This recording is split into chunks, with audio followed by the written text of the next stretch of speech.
People have brilliant minds, great ideas, but they're really rubbish at being able to get them across. We've been trained to think of communication as, I need to prove what I know. Fear comes from either not being in control of a situation. Fear can come from you actually not knowing what you're doing and talking about. So I like to break things down to build up on solid foundations. There's a triangle. It's called the hierarchy of the brilliant communicator.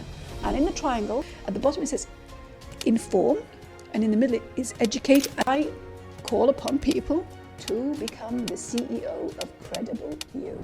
Nima Abu-Warda is one of the leading global experts in communication. She brings over 30 years of experience as an ex-BBC presenter, conducting over 10,000 interviews, and is here to help you change the way you think, write, and speak. One of the biggest myths and misconceptions in the world of communication is around body language. The head curator for TED was asked this question: what's more important, what's being said or the way it's being said? Interest is about thinking, who is it that I want a yes from here? Warren Buffett is on record as saying, people who are better communicators increase their net worth by 40%. Hey guys, welcome to another episode of Hope It Helps. And guys, today I have someone on the show that I've been so excited to speak to. You know, we had a call, I think, maybe 6 months, a year ago now, and we connected. And just from that chemistry, like our introduction call, I'm like, man, one day, Nima, when you have the chance, when you're in Dubai, come on the show. And here we are, and she's here. So guys, please welcome to the show, Miss Nima Abu-Warda. Nima, welcome to the show. Hello, it is so good to be here. Thank you so much for your time. I really, really appreciate it, and for visiting us here in Dubai. So Nima, as you know, we've had a bit of a conversation before, and we were just speaking off camera now. So you are a communications expert. Now, guys, for the people who don't know, Nima's got quite the CV. She's spoken all over the world. She was an ex-presenter for the BBC, a career spanning over 20 years, interviewed over 10,000 people, and now she's started her own thing, being a public speaking coach and a mentor to help. And I know you've trained with C-level executives all over the world. So for today, Nima, as you know, communication is the bedrock of everything that's going on, and especially where the world is heading now. It's almost more important than ever to be able to deliver your message in a clear, concise, impactful way. So what I wanted to do today, I've had a public speaking expert on the podcast before, so I want to pull in from what we discussed and bring that into our conversation and kind of give people the toolbox on how they can start, at the end of this episode, becoming better communicators, immediately. But before we get into all of that, Nima, why don't you give all of us a little bit of background about yourself, and we'll take it from there. Okay, so just for you to know and to set the scene, yes, this is about changing the way you think, write, and speak. So public speaking is one element of how you show up in the world. The biggest thing I took away from my 30 years, by the way, I'm really, on stage and on TV, is that people have brilliant minds, great ideas, but they're really rubbish at being able to get them across in a way that's interesting, relevant, that makes people go, oh, wait a minute, that's what I need, that kind of thing. Because if you think about it, the only thing you ever do when you're communicating is you're doing it because you want something from someone. And to simplify, you want a yes. Yes, buy your product, book the call, become the client of the podcast guy, whatever that thing is. Or yes to your spouse. Can we negotiate this? Can we not spend on that? Can we spend on that, right? So it's always a yes that you're after. So that's one thing. The other thing is, so in terms of just being on stage and chairing or asking the questions when there's a panel discussion that I'm chairing, people lose huge opportunities because they're in front of their ideal stakeholder, client, whoever they want the yes from, but they don't speak in a way that's interesting and relevant to them. Huge loss. My TV program went out to 200 million people. Wow. So when somebody passed up the opportunity to be on it, and we'll come on to that in a minute, or when somebody was metaphorically kicked off because they were rubbish, either they were on it and they were rubbish, they lost the opportunity, or they were interviewed and they were edited out or edited down, they lost 200 million people, hello. So that is Imagine what that does for your brand and your future if you get the right yes, yeah? So that's one thing. How can I help people not lose out on these opportunities? But the other thing is that I used to chair competitions. It could be internal competitions for corporates where they'd say, hey, we've got some pot of money and we want different teams to come up with great ideas. Could be CSR back in the day, or it could be anything. Who gets the money? It could be an external thing where I've had founders pitch and play off against each other for funding. Who gets the money? Is it the person with the brilliant idea or the person who is a brilliant communicator? Guess. It's a brilliant communicator, isn't it? And so I just thought, like there was this last one that I did where the most fantastic idea, I thought, in my opinion, didn't get the light of day because the people presenting it were nervous, anxious, didn't know how to pique interest. So there are huge losses that happen in life. If it's you and your career, you and your business, you lose out, your potential is down the drain. If it's something that you can help other people with, that potential is down the drain because you didn't help the people that you wanted to help because you got the no, yeah? So there you go. I've literally whittled it all down into very practical things that people can do, and you can, if you want me to just go on and tell you what my biggest lessons are, I'm happy to. If you want to ask me the questions, you go ahead. Sure. So I think first of all, thank you for giving us that context, but I think you started from the beginning with a very important point. We have a misconception that communication is all about speaking, only about speaking, but you talked about writing, you talked about all that kind of stuff. So the coach I had on the show a couple of months ago, shout out Leopold, love you, bro. Thank you for all the help you've done. He's awesome. He told me something that really stuck with me and kind of touches on what you said. He's like, communication is not a monologue, but a dialogue. And when he said that, I'm like, okay, in a conversation, that makes a lot of sense. But what he talked about was that's also in, for example, how are you communicating on social media, your website, how are you writing posts on LinkedIn. So I think we need to start with showing people that communication is multifactorial, not just about speaking to each other. For me, the way I've simplified it, by the way, these are fantastic points because it is about who is it I'm talking to, yeah? I'll give you an example. I had some maintenance work done once, and I wish I'd taken a photo of the van, because on the van, big letters, it said, building our success, instead of building your best home, for example, or, helping you because, oh, great, thanks.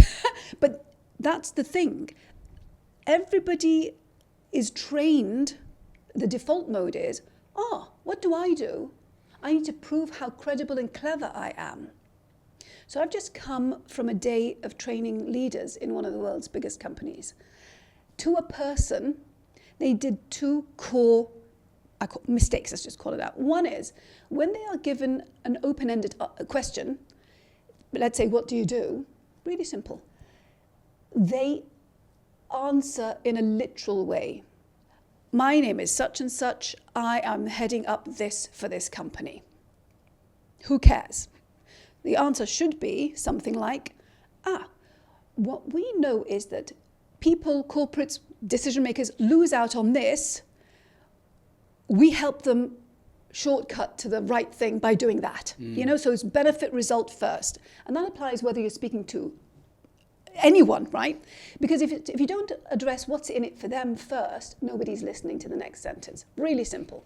But it actually starts with how you think. When you can very quickly organize your thoughts in a way that goes, it's like a shing, who am I talking to? What's their biggest pain, problem, thing that I can help with? How can I help them? I really want them to know about this because it'll do this for them. It's a genuine I know this. I want you to know it because it does this for you. 1, 2, if you can really quickly populate it with, this is a really relevant example that they'll relate to, that'll interest them, that shows them what I'm talking about. And if you can have that little thing in your brain that goes, this is what I'm talking about, fine, but this is the person and this is their problem and issue. So I'll start with that. And this is how I'll show them. And then at the end, this is how we can work together to fix it. On the way here, there was a massive billboard on repeat, which is is it the Galaxy? Oh, the Samsung. With Samsung, yeah. I can't remember. I mean, it doesn't, like for me, I went to private something. What is it? What does it say? Private privacy. First, I'm not sure. It's literally, it's a phone, and it's saying to the world, no one can, this is a private interaction. Safari. Is it Safari? Is it Safari is Apple? Okay. Anyway, so there you go. I really took notice of this. Well, you got the billboard, though, so that's got right. the billboard. Yeah. So the point is that they're not saying, hey, buy our latest product or download our app. They're saying, you want privacy, we give it to you. That's it. Okay, I can't remember who it is, but I know now, if I want privacy, I need to look that thing up and get it. What people forget is, we've been trained to think of communication as, I need to prove what I know. You passed school, got great grades in school, university degrees, whatever profession you're in. By proving, you can pull up the stats and the facts. You're regurgitating. Nobody is paying attention to what you're saying. They're only paying attention when you do something for them.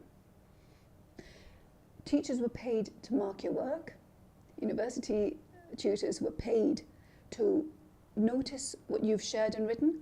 Nobody else cares about what you share unless there's something in it for them. And that's not a horrible thing to say. It's the truth. Yeah. 100, and that's such an important point, and it really hit home for me because I went through this process in the last, I think, 6 months. So for years of running the show, people would ask me and they'd be like, Khalid, what's the show about? So I'd be like, oh, I speak to lots of people. I just want to learn, and I could tell, and you know this, when you're explaining something, whether it's I was explaining my podcast or selling the business, I'd walk away from those conversations and even I would think to myself, I'm like, I know that didn't land. Like, I can tell it didn't land. They're like, okay, cool, very nice, but like, that's it. And I have an executive coach that I work with, and he was telling me, Zakhar, okay, so what's the podcast? What do you do? What's the business? And everything I told him was exactly what you were talking about. I was saying him the what. I am Khalid. I can do this for you. I can da-da-da-da-da. I can, produce your podcast, whatever. And he's like, yeah, but I'm the client. Okay. Like, I don't give a shit about what you can do. What's in it for me? And I think when you don't start from that mindset, you've already shot yourself in the foot. And you touched on school, and this is the thing that fucks me off so much because we were taught to memorize. That's why typically we memorize scripts. We were taught I have to memorize, say every word in the script instead of telling the story. And that really takes away from, I don't care if the data says this. I don't care about how did I feel when you said that? What's the message that you want me to want to bring into it? So I think we need to kind of stop, as you put it, stop drinking our own Kool-Aid. But the question is, it seems like it's a lot easier said than done to untrain these habits. It's so difficult. I have a master's in medical engineering because I'm interested in how the brain works, how we function as humans, what makes us remember things, the physiological side of stuff. It's really interesting to me. And funnily enough, I've managed to bring everything I've done over my lifetime and what I'm interested in into my current work, which is how do we simplify the complex? How do we make it practical? How do we show people why it's important to them? And what physiological hacks, shortcuts, I actually don't like the word hack, but shortcuts can we make that'll help this happen? Example, our perspective will always dominate because we are human. It's like the building my success, as opposed to helping you fix the leak. Exactly, yeah, it's a big difference. Yeah, the leadership training I was just doing, all of them started with what their company wants. We at X company want this. Actually, who cares? I mean, and you're very expensive. No. So instead, they need to think, we shortcut that. We help you save on this, etc. And this is why it's important. And we've got the unique expertise because of that. Yeah. You, for example, have the unique insight into, I've made all the mistakes. I can actually shortcut your path to a brilliant setup and how you can carve out your corner in the information market, right? The way I do it is with people is I get them to got a piece of paper, you can do it now, line down the middle, put down my perspective, my stakeholder's perspective. I don't like the word stakeholder, but it's the easiest shortcut to client, partner, person I need a yes audience, from. I Doesn't guess, matter who it is. Yeah, exactly. Yeah. Who do I want a yes from? Whose attention do I want right now? You put down your perspective, which from the builder's point of view is, I am building my company. I want money. I want a good reputation, for example, simplifying. From his client's perspective, who was me at that point, wants the leak fixed, doesn't want to spend more than is needed, wants it done as quickly as possible, right? So when you dump your perspective and it's out of you, you've actually let it go, it's there, it's parked. It doesn't need to poison the way you then interact. It doesn't need to dominate and come first. Because what you want to do is you want to shift your focus to the perspective of the person you want a yes from or attention from. And when you start with that, they're paying attention. Nobody will get to the next sentence, let alone half hour down the line, if you don't keep on getting buy-in. You get buy-in, and then you get buy-in again, and then get buy-in again. I don't like buzzwords. Storytelling is a word I don't like. Okay. And hook is a word I don't like. Why? When we use words over and over again, but we don't define what we mean by them, they become meaningless, and we use them without making sure, checking in that the other person has the same definition as us. So when I say hook to you, as an example, I know what it means, you know what it means, but other people might have a different perception of what that means. Very simply, hook equals how can I get their interest? Plus, hook doesn't tell me how do I hook? But when I say how to get their interest, it tells you I need to get that. So I like to define the word and the term. Storytelling. Why do I have a problem with storytelling? One, I believe there is a storytelling mafia out there now, which says to you, you are condemned. You are rubbish at this because you don't perfect storytelling. Right? Would you agree? When you put it in that way, I'm like, yeah, I've seen a lot of that. Yeah, you're right. Okay. True. And then it's like, there's this arc and there's the hero and there's the blah and then there's a resolution. Great. It's true. We as humans love story, yes. It's true that a story is a wonderful way to get information across. But let's go to the core. What's the purpose of story? The purpose is, in this context that we live, to convey information in a way that benefits you, gets your interest, so that I get my result. I mean, this is really simplifying. Yeah. And it sounds so cold and calculating, and it is. It is, though. Underlying it is. When you drill it down, that's what it comes down to. But that is life. I mean, whether you're buying a chocolate bar or executive training or whatever you're doing, actually that is the very basis, the simplified version of the transaction that's at play.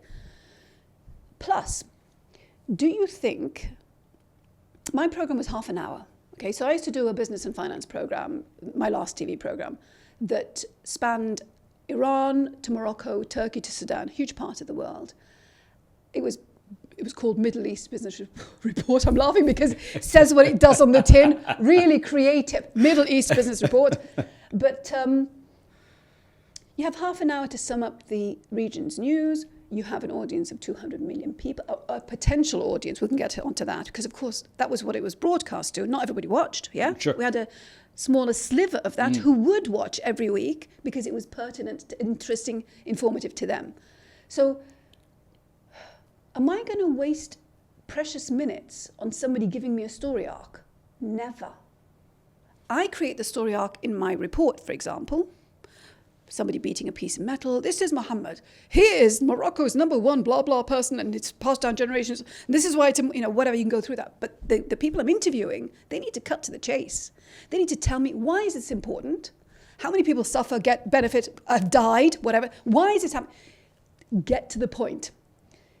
When I just judged a competition recently in England for a speaker award thing, and there was 2 entries that I was judging. One was the virtual speaker of the year, and I can't remember the other one, but it was about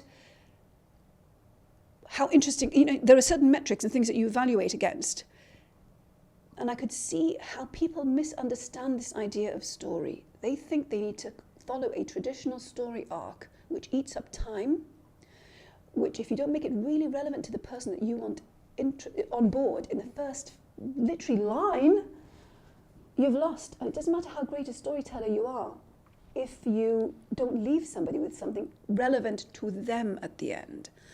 And so these people lost out on huge opportunities to win, to be the nominated, to be the second runner, whatever. But also if somebody's listening to them, it's like, what? Why am I listening to this? That was a waste of my time. So to cut to the chase, I don't like the word story because I feel that people have abused the word and it's become like I'm shit at this, it's my fault. No, story isn't serving your purpose in the traditional sense. My definition of story is different. It's the idea of it is communicating in a way that gets across your point in a way that's interesting. Your story is the data, the case studies, the results that you get for people that you work with. Those are your stories. So don't be afraid to just use them. No, absolutely. And it's interesting that you look at storytelling with a negative context, but until you explained why, it kind of made sense, because naturally, I think when you say like, oh, you need to become a better storyteller, it discounts the fact that you are, as humans, naturally, we are storytellers. We are born storytellers. From day one, we learn we all hear stories, we tell stories. Now it's just technique refinement. So to say you're not a good storyteller might be unfair to say, and might even push you away from, or maybe add to the fear that you already have of saying the right thing. And it's your fault. You are rubbish. It's you know, yeah. Exactly. And the point you made about the audience and thinking of it from their perspective, so, and talking about like the hooks and all that stuff. So when I've started speaking and doing panels over this past year, and I remember the first speech I gave was last December to like 150 people. So I gave my speech, and then I had that coach on the show. So I asked him, if you have some time, could we watch it? And we watched it, and we sat through, and he's like, I'm going to be brutal with you. I'm like, okay. This is wrong, this is wrong, this is wrong, this is wrong. I'm like, shit, but that's what I want, because I know I'm not doing, everything Kill correctly. the ego. Exactly. Yeah. But, with change, with training, with all this kind of stuff, I think there's an element to become a better communicator. There's an element of time. As we were talking... It's putting in the reps, actually. Exactly. So time can be condensed. You see, it's about... Okay, so again, I don't like a lot. I just don't like stuff, okay? But the word confidence is a word I do not like. Why? Because it can be weaponized. It can be used to hit you over the head. Example, that person didn't get the promotion, the project, the contract, because they don't have the confidence. But nobody tells you what the hell that actually is. You're like, oh, well, what is it exactly that you didn't like about me or the way what is it? Confidence. So it's a sweeping statement that doesn't do you any good, yeah? Yes. And let's be frank, it's an easy word to say to just not give you something. Yeah, How do you define it? Yeah, of course. So I like to break things down to build up on solid foundations. I have my 3 C's to manufacture confidence. You have to be credible. If you're not credible, go away. Become credible, get the skills, the expertise, do the work. That's on you. Comfortable. To be comfortable, it means like, I am really comfortable in my own skin. When you first started, when we all first start, we're really shit at what we're doing, right? Because we haven't done it before, and that's okay. Yeah. If we're able to put in many reps in a short period of time, it does loads of stuff actually. One, so what the brain does is protect us. Oh, you're going to die if you do that thing. It's new, it's strange, you've never done it, don't do it. But if you step into that space of being brave and scared at the same time, and you don't die, your brain goes, oh, you didn't die. Oh, wow, okay then, I'll help you next time. And it actually releases, your physiology changes basically, and your chemical inside changes to help you do that thing again without the same level of horror and anxiety. And then again, so it's an actual physiological change that happens, and your brain helps you each time. So the more reps you do and the shorter the time between them. So if you did one talk 1 year and then you waited another year, you're starting from scratch again, right? But if you have a community of people, for example, who are doing the same thing as you, and you can help each other, be there together, or you work one-on-one with somebody who's got this stuff, you're putting in reps in a different way, again, because you're getting the instant feedback, and next time I will do my best to remember this. You don't beat yourself up if you don't remember, Yeah, of course. But so reps help. And the third C is consistent. What do I mean? I bet you most people, when they hear the word consistent, will think, oh, I need to post consistently on social media, for example. There's a link, an immediate link. That's not what I'm talking about, which is why it's important to define terms. I mean, if you say you want to be the go-to person for a certain expertise, and you're offered the opportunity to share it, you say yes. I'll give you an example. You see, that is my storytelling. I'll give you an example. I'm just saying this so that you understand that we always tell stories, but it's about how we condemn self or others for not doing it. Right. I'll give you an example. 2 people, mega industry conference, annual conference. They were approached to give talks at this specific conference. They said no, because they didn't feel ready, they were scared, whatever, and they passed it on. When I was doing my TV program, I'd spend a heck of a lot of time trying to find the right interview, the right person for that specific need, that week's story. If they said no to me, do you think I would go back to them again? No, absolutely not. The people in the conference, do you think the conference organizer the people are going to bother approaching those 2 people again? No. No. So if you don't have consistency between what you want to be known for and do more of, and saying yes to the right opportunities for you, are you the go-to person for that or not? Do you want to do more of this or not? Do you want people to come to you for these things or not? There's no consistency in terms of what I am saying I want to and do and know, and how you're showing up to the world. Say yes, and then get in touch, and I'll help you. So you said consistency, credibility, and what was the third one? Comfortable. Comfortable, okay. So the comfortable one piece is really important, by the way, because this is what everything stems from. If you are comfortable, literally in your own skin, people are comfortable around you. If you show up anxious, even if you think you're masking it, it leaks out of your body. Do you know that cortisol, it actually leaks out of you and it permeates your skin into the next person's skin, and everybody feels uncomfortable even though they don't know why? Yeah. So the comfort piece, critical, but you cannot have the comfort if you don't have the credibility unless you're insane. Okay. And you're totally ego-driven and you're drinking your own Kool-Aid the whole time.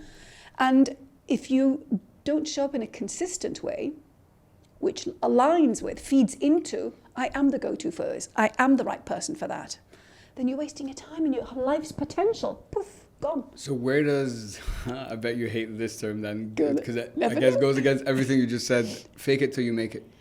There's an element to that. Oh, absolutely. Okay. Thank God for that. Because everyone has, I've watched many different things that say, some people really support it, you have to believe it, act it, speak it, and then you will become it. And then there's others that say that's complete bullshit. So where does it fake it till you make it fit into this? Because if I need to be credible, I can't fake it. If I want to be comfortable, okay, maybe I can fake it for a while and get comfortable, and then the consistency, I can fake it a lot of times. But when there's also I think there's like a track. I fake, but then when am I not faking it anymore either? Okay. So the 3 C's come together to literally you're manufacturing your own confidence. Because you can see now that it's set out in that way that C1 plus 2 plus 3, credible has to start with that, comfortable has to have that, but I have to keep stepping into that. Yeah. And consistent, you can see immediately how it fits, and that equals I'm confident by default. So you're not manufacturing it when you are the 3 C's. You are it. Great right? point. Right? Great You point. are. Yes. I am. As opposed to, I kind of am, but I'm not there yet. Yeah. Amy Cuddy, who is the person who started this whole fake it till you make it public discourse. So I don't know if you're familiar with her. I'm not, actually. She is somebody who did research around this, and it was things around power posture. You make your body bigger, and there's a physiological change on the inside, and the results are unbelievable, according to her initial study, which, to simplify, they did, for example, had 2 groups. One group wasn't given the power posing and so on, and the other group was, just before a critical job interview. They didn't know they were part of the study, and they were being monitored in this way. And the people interviewing them didn't know which group had done the physical power posing before the interview. Does that make sense? Yeah. 2 groups of people, they're all going for job interviews. Nobody knows, the people being interviewed or the interviewers, which ones have been given the stuff to do by Amy Cuddy's group. One half are given power poses, the other half are just get on with it and do your own way. The stats were remarkable. I cannot remember the exact figure, but I mean, very significant. The people who had done the power poses were the ones who were chosen for the job. And when the interviewers were asked, how come, what feedback? Well, yeah, it was a sense of the person. They knew what they were talking about. They were credible. We felt a safe pair of hands, the right person for the role. These are all very sort of like rubbish, they're not exactly solid metrics, but actually that's what life is based on. Yeah. I trust you. So, and just on that note, I was speaking to one of the key decision makers who decides which founders to fund. Okay, they give a lot of money, and you know what he said to me? He said, body language. I like to get a feel. I look at the person and I think, how are they? What are they like? How do they come across? I'll tell you a bit about that in a minute. But the point is that person, he's not deliberately going into that room thinking, how's that person standing? But he realizes when he reflects that he gravitates towards the people who feel comfortable in themselves and they own their space, because that's what it translates to, yeah? So the fake it till you make it is an interesting one, because you do have to push yourself out of your comfort zone and your boundary. If you remember the idea of the brain giving you a signal, don't do it, but then you do it and it goes, oh, you did it. Yeah. Yay. Yeah. And then I'll help you next time. That's kind of like fake it till you make it, right? My issue with that phrase, though, is if you don't have the first C, go away. You have to... You can't fake the credibility, I guess. Yeah, how the hell do you fake credibility? You can't, right? If you're not the real deal, go away. Like, I will not work with people who do not have the credibility piece, because that's the foundation. You have nothing to build on. But if you don't have the communication piece, you have nothing to build with.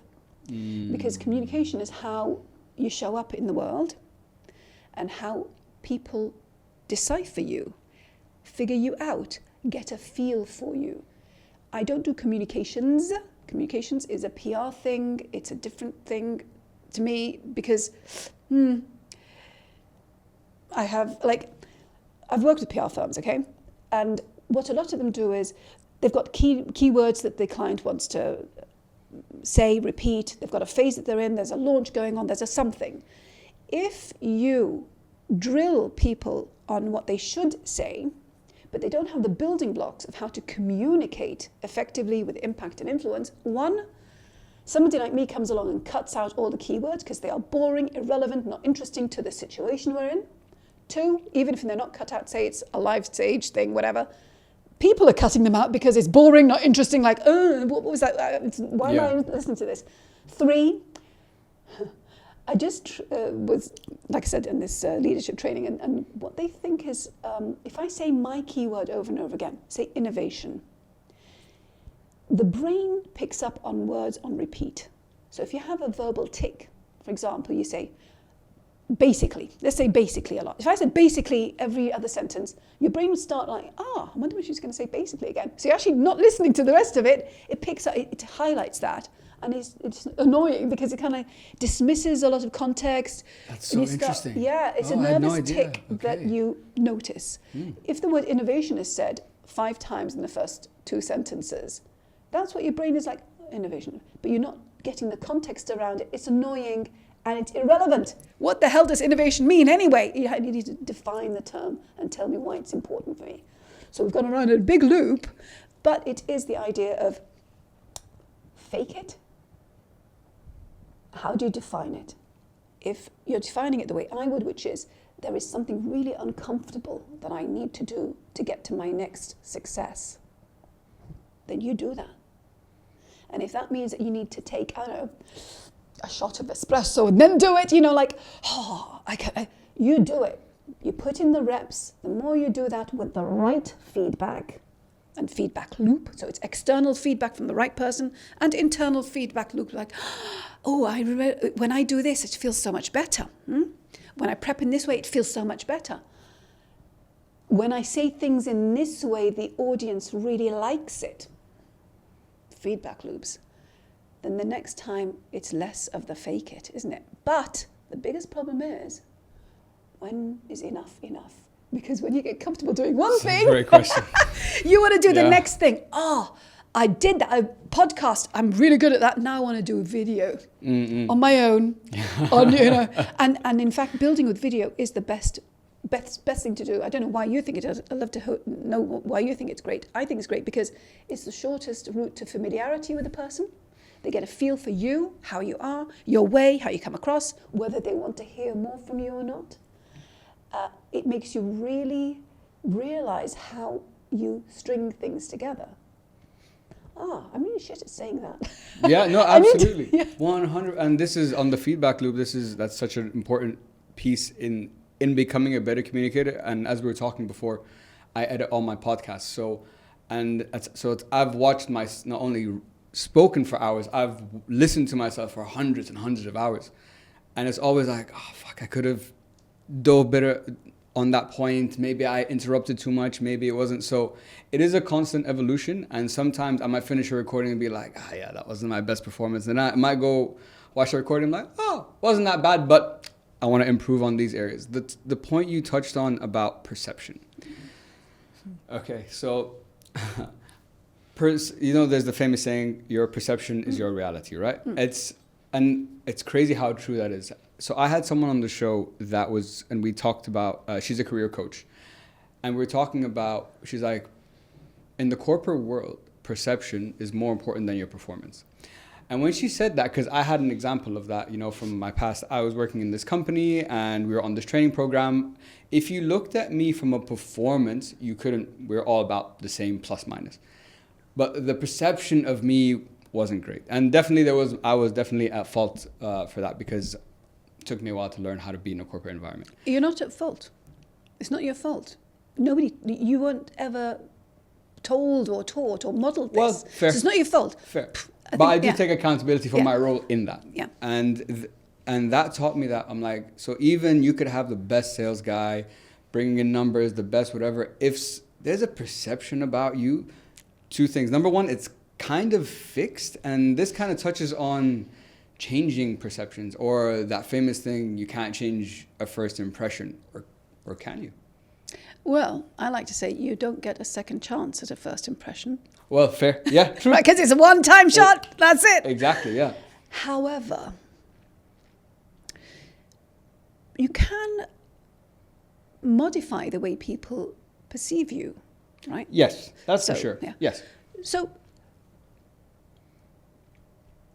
what people talk about a lot, for example, when it comes to public speaking and all the stuff that we're talking, let's call it the visible way that you show up in a situation. It could be on video, on a stage, or in a meeting. And a lot of people will talk about presence. Yeah. Presence. What is your presence? Like how do you come across? It's really important. And if you think about it, it all comes from the 3 C's. If you've got your 3 C's nailed, your presence is lovely by default. Because you're showing up as your credible, comfortable, consistent self. You see how it all loops back? Why is this important? It's important because a perception of you is created in the mind of the other, in the stakeholder, the person you want a yes from. Now, there are 2 elements. Again, I'm simplifying here. 2 elements to perception. One element pivots on how you show up, stuff you control, you take ownership of, which is what you're saying that I was at fault, right?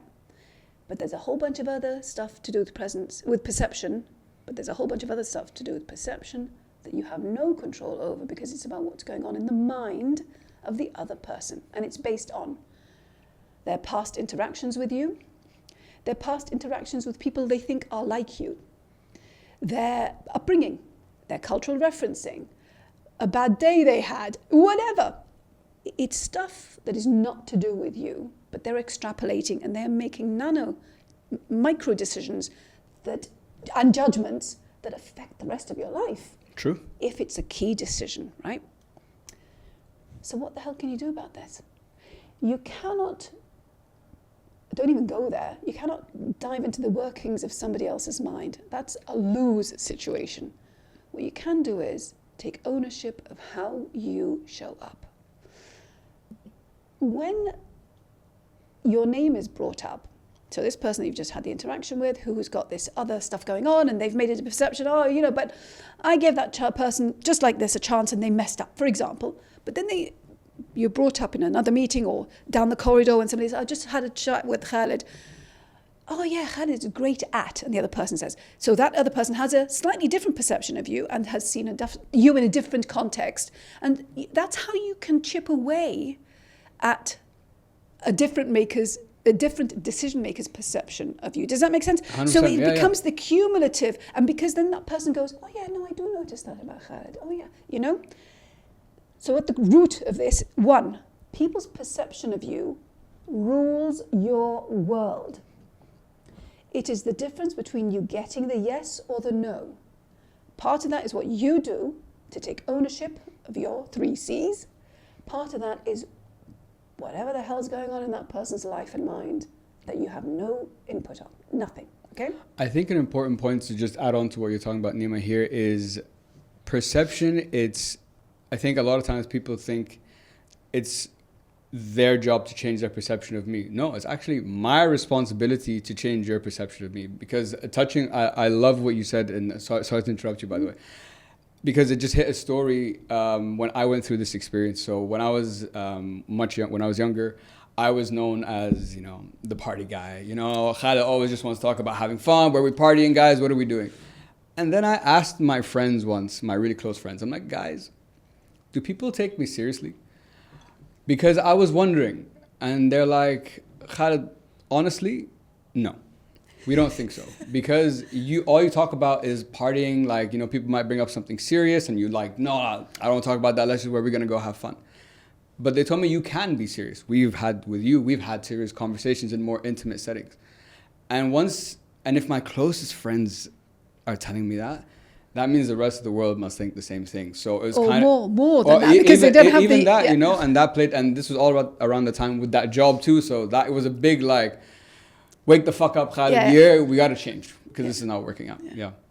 Or rather, it's not getting you what you want at that point. Well, yeah. Because that's true. the thing. Yeah. So part of what my mission is at the moment is calling upon people to be deliberate and intentional about what they want to be known for and do more of.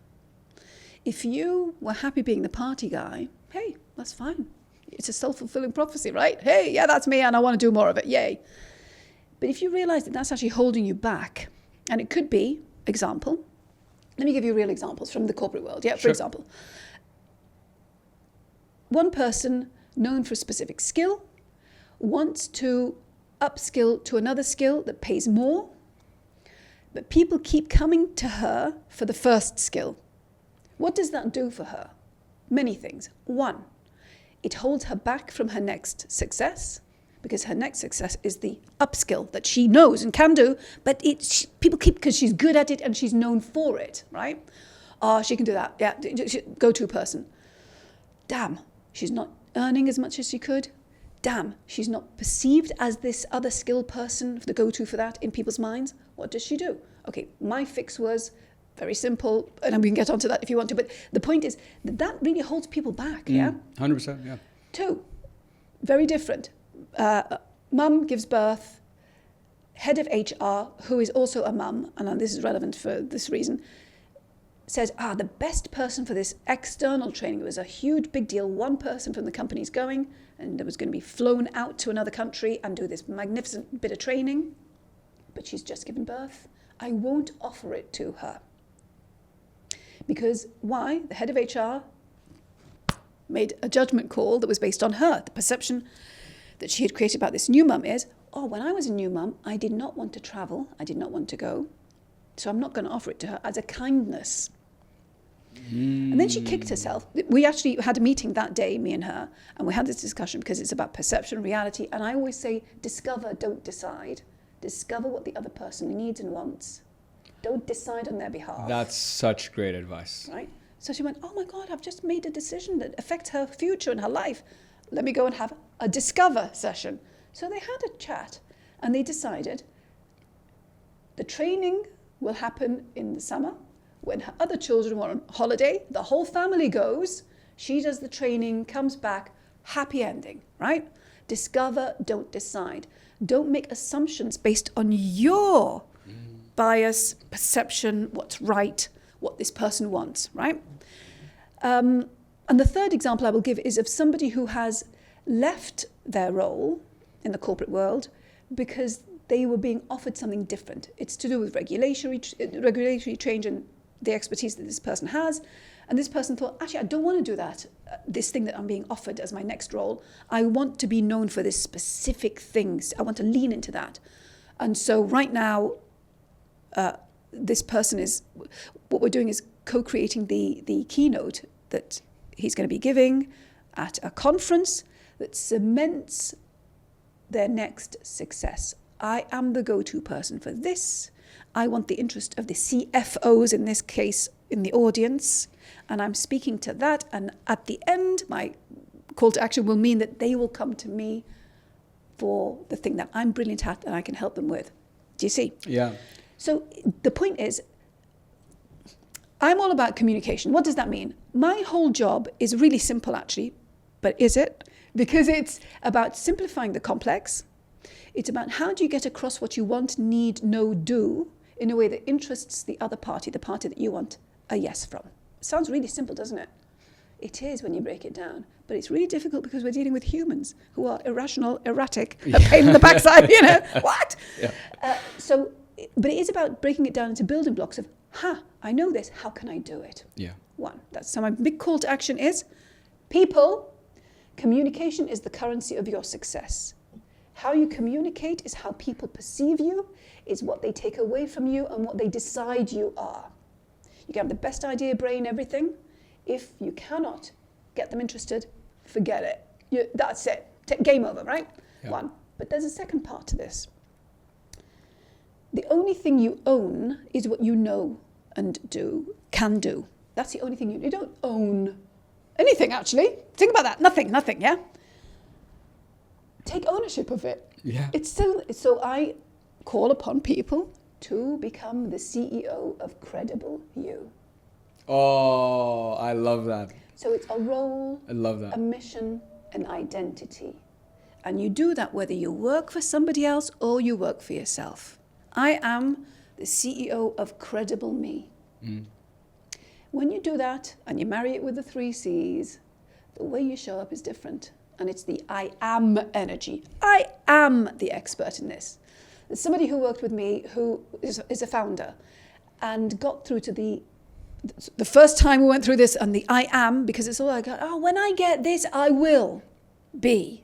Actually, wait a minute. You are this expert. You have this product. You've actually started this company. What are you talking about? You don't. You would like the funding. You would like the person to say yes to you. But you are this, whether they say yes or no. Yeah. When you come and show up in the world, and by the way, this is with job interviews, doesn't matter, with I am energy, people suddenly want a piece of you. Ooh, because it's I am married with you or without you. I am doing this with you or without you.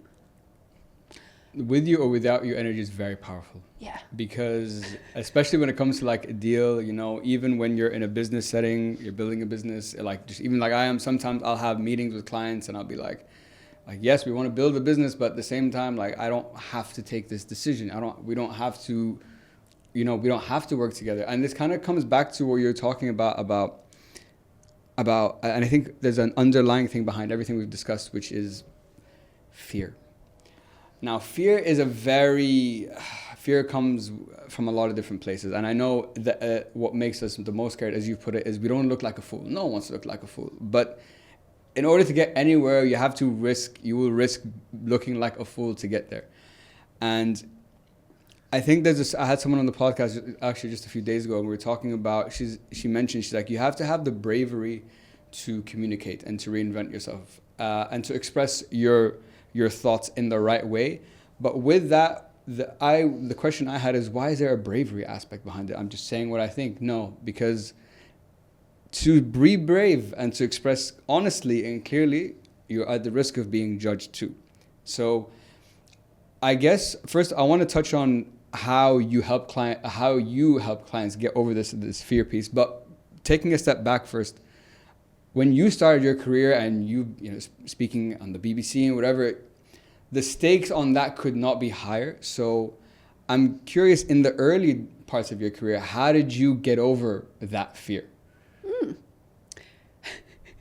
I'm laughing because, oh my goodness, some of my early stuff. Everything's any of your first stuff's always cringeworthy as fuck. My podcasts are too, so I resonate with that 100%. But in my case, it was I would speak at the speed of light, you know, because you want to. It's because of the way I did my work though as well, because the work that I did was on location. So I did the whole, you know, in a studio stuff for years. Fine, park that. It's a different set of skills and stresses in studio versus on location, when you have to, maybe you've got one take only, it's alive, for example. You know, you're standing in Davos, for example, the World Economic Forum things, and you're beaming in live to the main news feed, and you've got your guest there, and it's like, oh, what's my brain going to do? Because, of course, it's the in the moment thing. It's a different thing you're talking about to the thing you were talking about just 30 minutes ago. 100%. And what's his name again? The person that you're going to introduce. It could be anything you need to remember and that you could get a freeze. Oh, I can't remember that. What am I saying? I'm saying that we've all, in order to get to where we want to be, we have to go through some shit. You know, you have to do some things. Unless you just want the comfort zone of where you are. If you're one of these people who wants to stay where you are, this isn't the podcast for you, is it, Khaled? No, not at all. This is just stop watching now. You know? Yeah, not at all. Like I say to people, if you're not credible, don't bother with the rest of this because I'm not your person. 100%. Simple, right? If you want to get somewhere that's interesting for you or important to you, there are skills and things that you will, a stretch thing, a real fear, a huge fear that you need to go through. I like to break things down. So it's about, okay, what's the thing that is the most in the moment issue here? Is it that, I can't remember the person's name, you know, what is it? Is it that I have to hold on to my show notes and I don't want to put them down because they're nice to hide behind? You know, what is your specific fear? I don't like sweeping terms. Yeah. So I have a thing that I call DB2B.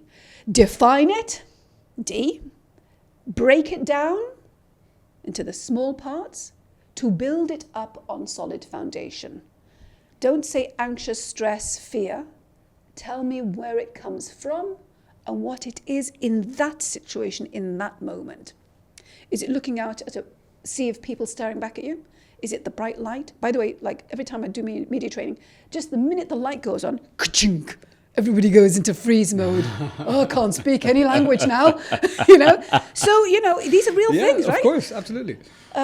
So break it down so that you can help yourself build it back up.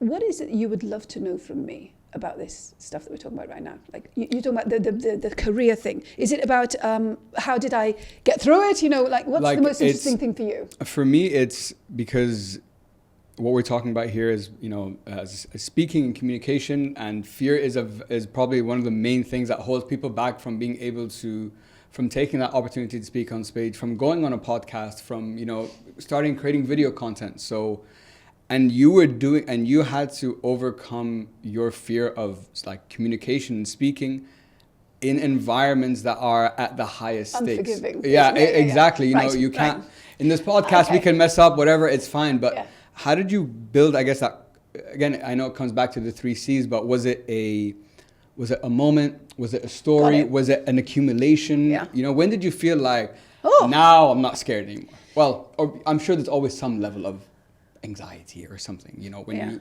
are presenting something. I know. The discomfort, which could be manifested as a bit of fear, a bit of, you know, like that thing. Yeah. It's when I'm not comfortable with something, meaning For example, I don't know what the hell I'm talking about, which of course that wouldn't happen because the credibility piece is so important to me, right? Of course, like if I don't know what I'm talking about, what the fuck am I doing on this stage then? 100%, yeah. So that's one. I'll give you an example. I was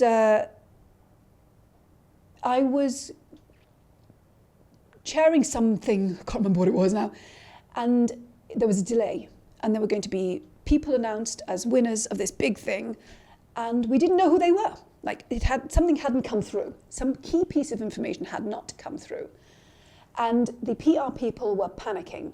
So they came to me.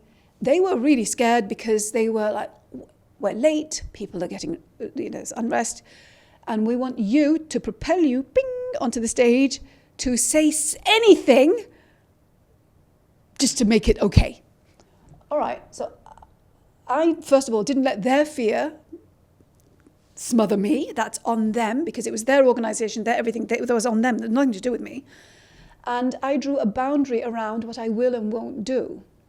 I need this, get me this, and absolutely. But you're the gatekeeper to that information. I need it so that I can go on stage. If I had said yes, I would have been really uncomfortable because I wouldn't be my credible, comfortable, consistent self. Do you see? What I'm saying is, if it's something that's going to put you in trouble for some reason, and it's not to do with you messing up, you didn't prepare, you didn't get your stuff done, draw a boundary. And you can say no, it's okay. So don't step into somebody else's chaos, is my point. Oh, that's such great advice, man. Fear comes Very from true. not actually knowing what the hell is going on a lot of the time. So if it's that kind of fear, boundary, I am the person for this. I can talk about that. In fact, I will talk about that. So for example, I could have gone on stage. It's too long ago. I can't remember the details of what happened. But I know that I said no to the ask is the point. I can go on and talk about my stuff. I can talk about my credibility, my piece, what is going on. Fear comes from either not being in control of a situation. You can control it when you define the context for it, right? So somebody wants you to do something, say something. You're not the mouthpiece. You're your own spokesperson. Really important. Fear can come from you actually not knowing what you're doing and talking about. That's on you. You get your credibility and you sort your stuff out. You prep properly. But the other fear, which I think is what you're talking about here, is the fear of, I haven't done this before. I am credible. I do know I'm talking. I have prepped. But I'm really uncomfortable. All right. A couple of things. For example, the short cut to physiologically feeling fine, meaning the internal chemistry being, oh, thank you for that, is something called a physiological sigh. We do it when we're crying. It's a self-soothing type thing. Animals, my dog does it when she's falling asleep. It's a thing that we can do in the moment, and it's, do it with me. Come on, everybody, do it with me. Inhale, and then a shorter, go on, and then, because what you're doing is, you short-circuit the brain, don't you? You're calming yourself down. Yeah. If you do it 3 times, even better. So 1 to 3 times. I mean, this is an exaggerated move. You can do it in incognito. You're walking into the situation. Shortcut. So have these things. Have a belly full of good food, slow burn. I'm not kidding. It actually really, I have a video about this, by the way. Oh, okay. But it's it's practical tips to change your internal chemistry and physiology so that you are calm. MDR, right? The moving your eyes, EMDR. EMDR, yeah, electronic something. It's no, eye movement, something. rapid, yeah. eye movement. So, whatever. So the gun. Yeah, and it's the idea of moving your eyes side to side for 30 seconds, for example. But you can do it with your eyes closed. Nobody needs to see. Yeah? So you've just had some shitty news. You need to come. Do it. And then again, it's bringing that body back into itself and being comfortable on the inside, which will leak out. Yeah? Because remember, what people take away is a sense of you. They don't take away every single word. They just think, Nima and Khaled are brilliant. I hope so. Do you know what I mean? Like, they're not going, oh yeah, 3-minute 3, they said this, yeah? So all these things help you, and that fear piece becomes not an amplified, I feel stressed on the inside, and I don't know what, and the light's bright, and it's like, it becomes a break it down to build it up. So, the thing that's really concerning me is stepping under the spotlight, that spot on the stage. The thing that's really concerning me is that people will think I'm boring. The thing that's really concerning me is that I won't get the promotion because the boss will think I can't do this work. Break it down. When you know what your fear factor is, the most dominant thing, you address it. Don't be bloody boring. It's really simple not to be boring, by the way. You know, make it relevant, make it interesting, talk about the other person, all this stuff, you know, like. But it's difficult when you don't know how, and it's difficult to put in practice, because even if you know the answer, the minute you open your mouth, that doesn't come out. Yeah. It's the, I know this, I am that, I'm great, choose me. Exactly, yeah. You know, but like, actually, 100%. why? So yeah, I mean, I don't know if that really, it's not like, oh, you know, a moment in time, bing. No, of course. It doesn't happen like that. But it really happens when you look back. Like, you can look back to your first podcast and you can immediately see, wow, that happened. And I survived it, and look at me now and like, oh my God, I want to erase all those, but don't. Yeah. I know somewhere in the world, there is a video of me speaking really fast because I'm trying to remember everything in the world, blah, blah, blah, you know, too fast. So I'm not my current credible, comfortable self. On the communication piece, because you touched on I think the physiological aspect is very important, because I think we disconnect that everything is linked, and you know, there's that you can correct me if I'm wrong, but I believe it's like, what was it, 70%, 60% body language, 30% what you say, and 10% like the actual language, the words that you're saying. That's kind of how people communicate, and that's how people relate to each other.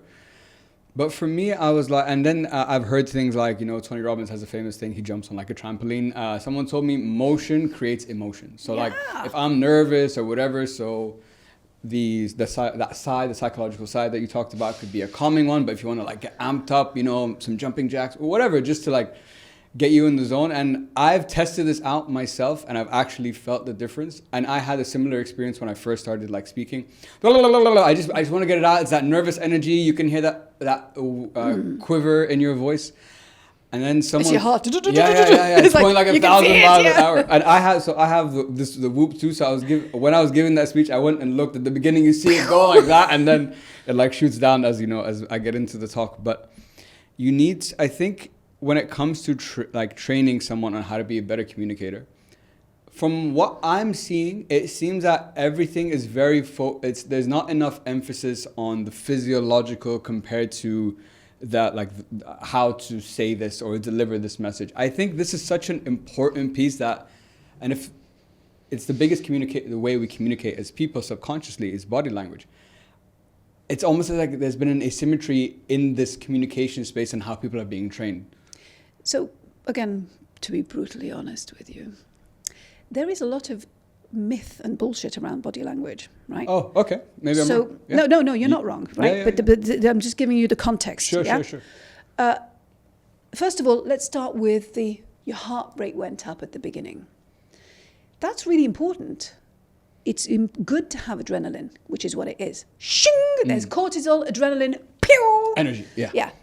But shit scared. You know, there's a difference between, I've got energy and I'm going to channel it, and between, I am so scared. The energy's manifesting in me sweating and shaking. Yeah. So yesterday I was training somebody who was visibly shaking, quivering, the skin on the face, you know, really huge anxiety. That's not good manifestation of energy, you know? However, my point being that you can reframe what happens as something that helps you, propels you forward, or that blows you up. Being scared and excited is the same physiologically. So it's the same chemical makeup, but it's about how you frame it. My heartbeat's gone up. I've got that nervous energy about me. Great, I'm gonna do this really well. Yeah, because you see, the other thing is that the beginning and the end are what people most remember. The beginning of anything, a song, a concert, a talk, something, an interaction. That's how our brains work. A holiday, right? The bits in the middle actually are the least important, right? And what happens normally is that people really focus on the beginning and maybe all the bits in the middle, but actually there's no end. It's like there's no uplift or culmination or coming together. But that is so important. So it's about channeling energy so that it lasts and it's used effectively when it counts most. Your whoop thing saying, shit, it's okay. Use it. So I'm going to keep some of that for my end. Good one.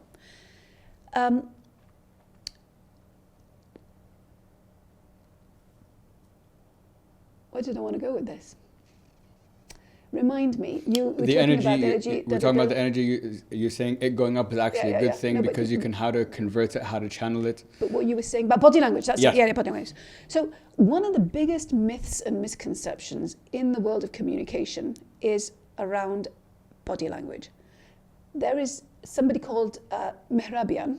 Don't know if that's familiar to you. No, not familiar. Okay. So he conducted an experiment in 1967 with a group of people where he said to the audience, I want you to rate the speaker by how believable this speaker is, right?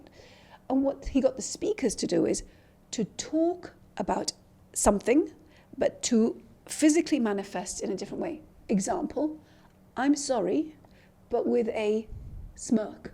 I'm sorry. You know? So the way that there's a disconnect between what they're saying and how they are behaving or showing up, i.e. the body, what we call body language. What did the audience rate more important? How the words the person said or the way they showed up when they said it? And the audience said, the findings are that the way the person showed up was more important than the words they said. And the myth around body language making up 70% of how we perceive communication was born. Mehrabian himself is on the record. If you watch one of my videos, I've actually got the clip of him. He uses the word absurd. It is absurd how his finding has been misinterpreted and perpetuated. And if you do a Google search on body language or communication, oh my goodness, all these alleged experts who dive into that, and that's the most important thing. Again, you can have the most, look at me, I feel great, I'm on stage, open body, da-da-da. If you don't have the credibility, not interested. Do you see? So again, we're going back to the 3 C's. Without that, you have nothing to build with. There's no foundation.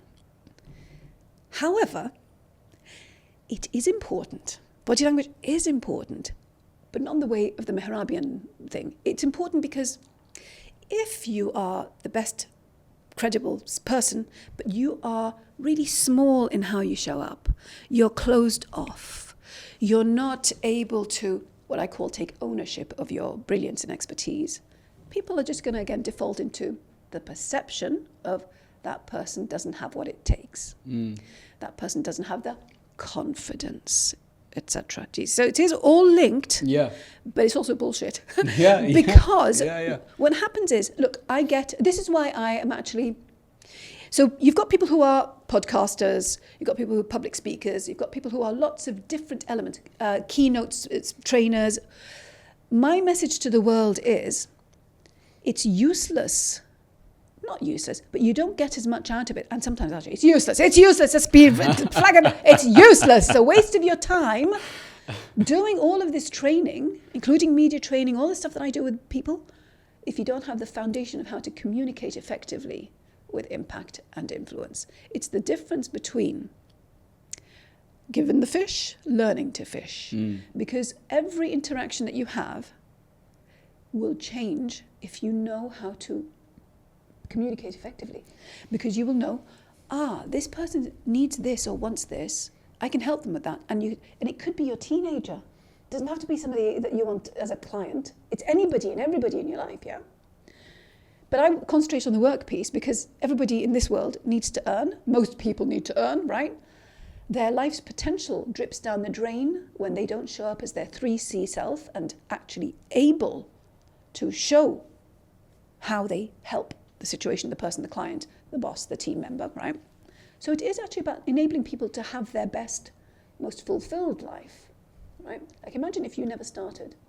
Imagine if you just got stuck on your first 10 podcasts and thought, I can't do this anymore. You know, this best life, which you're having fun with, right? Yeah. Would never happen. True. Very so true. Really important. How you show up, it is all based on how you communicate with yourself and how you communicate with the world, because that's how people interact with you, perceive you, pick up on what you do or don't do. So yeah, the body language piece is important, but not in this myth perpetuating way. Mehrabian, MEHRA, whatever, he is actually embarrassed by this. He's still alive, yeah? And he, come on the show if you're around. he won't come on the show because I actually had emails back and forth with him. Oh, no yeah, way. Yeah, okay. I contacted him and he's fed up with this whole thing. And I was like, oh, no, yeah. Fair. So, Fair. actually, Sorry, bro. but he's also in his 80s, I think, you know, like, but it's like, what a Sure. sad legacy. Like, he Yeah, dies and this is his legacy. That's what you're going to be remembered by God for damn that. it, yeah. Yeah, So, yeah. does that answer your question? Yeah, it What's your does. takeaway from this? My biggest takeaway is it sounds like the body language piece has been over exaggerated. Not because everything you've talked about on, you know, the closedness, being open, whatever, I've tried and tested this in speeches myself, so I've felt the difference, so I know it is true. But at the same time, listening to the context that you gave was very useful, because in my mind, it never, like, the ratios seemed it almost seemed too much. I'm like, 60%? Is that? I'm like, okay, but what if I'm sitting like this, which body language wise is bad, but I'm saying like all the amazing things, like everyone says, like crossing your arms is like a no. Yeah, no, it's closed off, it's whatever. But actually, context is important. But not only that, I mean, we've all listened to somebody who comes across as, you know, a nano judgment call as, oh, you know, they're a bit, are they really comfortable? But they're saying something really interesting. Do you stay listening? Absolutely not. You don't? No. Even if they're saying something interesting to you. If it's a doctor, If you're in it's doctor's something surgery very and you're in pain, your foot's killing you, your back's killing you, and somebody is like, they're showing up like this and they're not doing the whole, and they go, yeah, the lower back pain, and you've just done something to your back, would you listen? I'd listen, but how much am I listening though at the same time? Yeah. Okay. You know, like so you you're notice saying, it. Yeah, I notice, but like, is it hitting me? Am I being like, that? Maybe so not. the charisma side is okay. Yeah. So the head curator for TED, not TEDx, was asked this question: what's more important, what's being said, or the way it's being said? Because that's really what we're talking about, yeah. That's what it drills down to, for sure. And the answer was, if somebody is saying something really interesting, and I think it's important to know, but they're saying it in a non-interesting way, I will bother to listen. This is the head of TED. Shall I say that again? TED! And he decides who gets to go on, you know, stage and what videos are. Is he the one, I'm not sure if it's him, the one who's done he's the famous guy who's done all the interviews, or is he the guy that selects the guests? No, he's the guy who actually decides who goes on. Okay, yeah. And versus somebody who has the gravitas, which is what we're talking about, Sure, yeah. And charisma they come across, the way they're saying something is interesting, but they're actually talking about nothing interesting. It's rubbish. He would be very annoyed that he'd wasted his time. You see, that's the thing. And it really boils down to the credibility piece, the first C. So the message there is, the big message is, hey, get all your C's sorted out and have the I think if you listen to this podcast, make sure those three are the takeaway. All right, for sure. But it's about how do you do it. Exactly. But if you're saying nothing of importance, relevance, interest, maybe people get a great feel for you, but so what?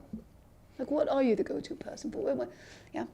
So in my book, if people have an important truth they want to share or important information that they want people to know, and it can genuinely help, what a loss for you and your life's potential if you can't do it in the way that has the gravitas and the grounded credibility and I am energy, because it opens doors for you, right? You do live your best life. You do have those amazing partnerships, opportunities, things, whatever experiences that come about.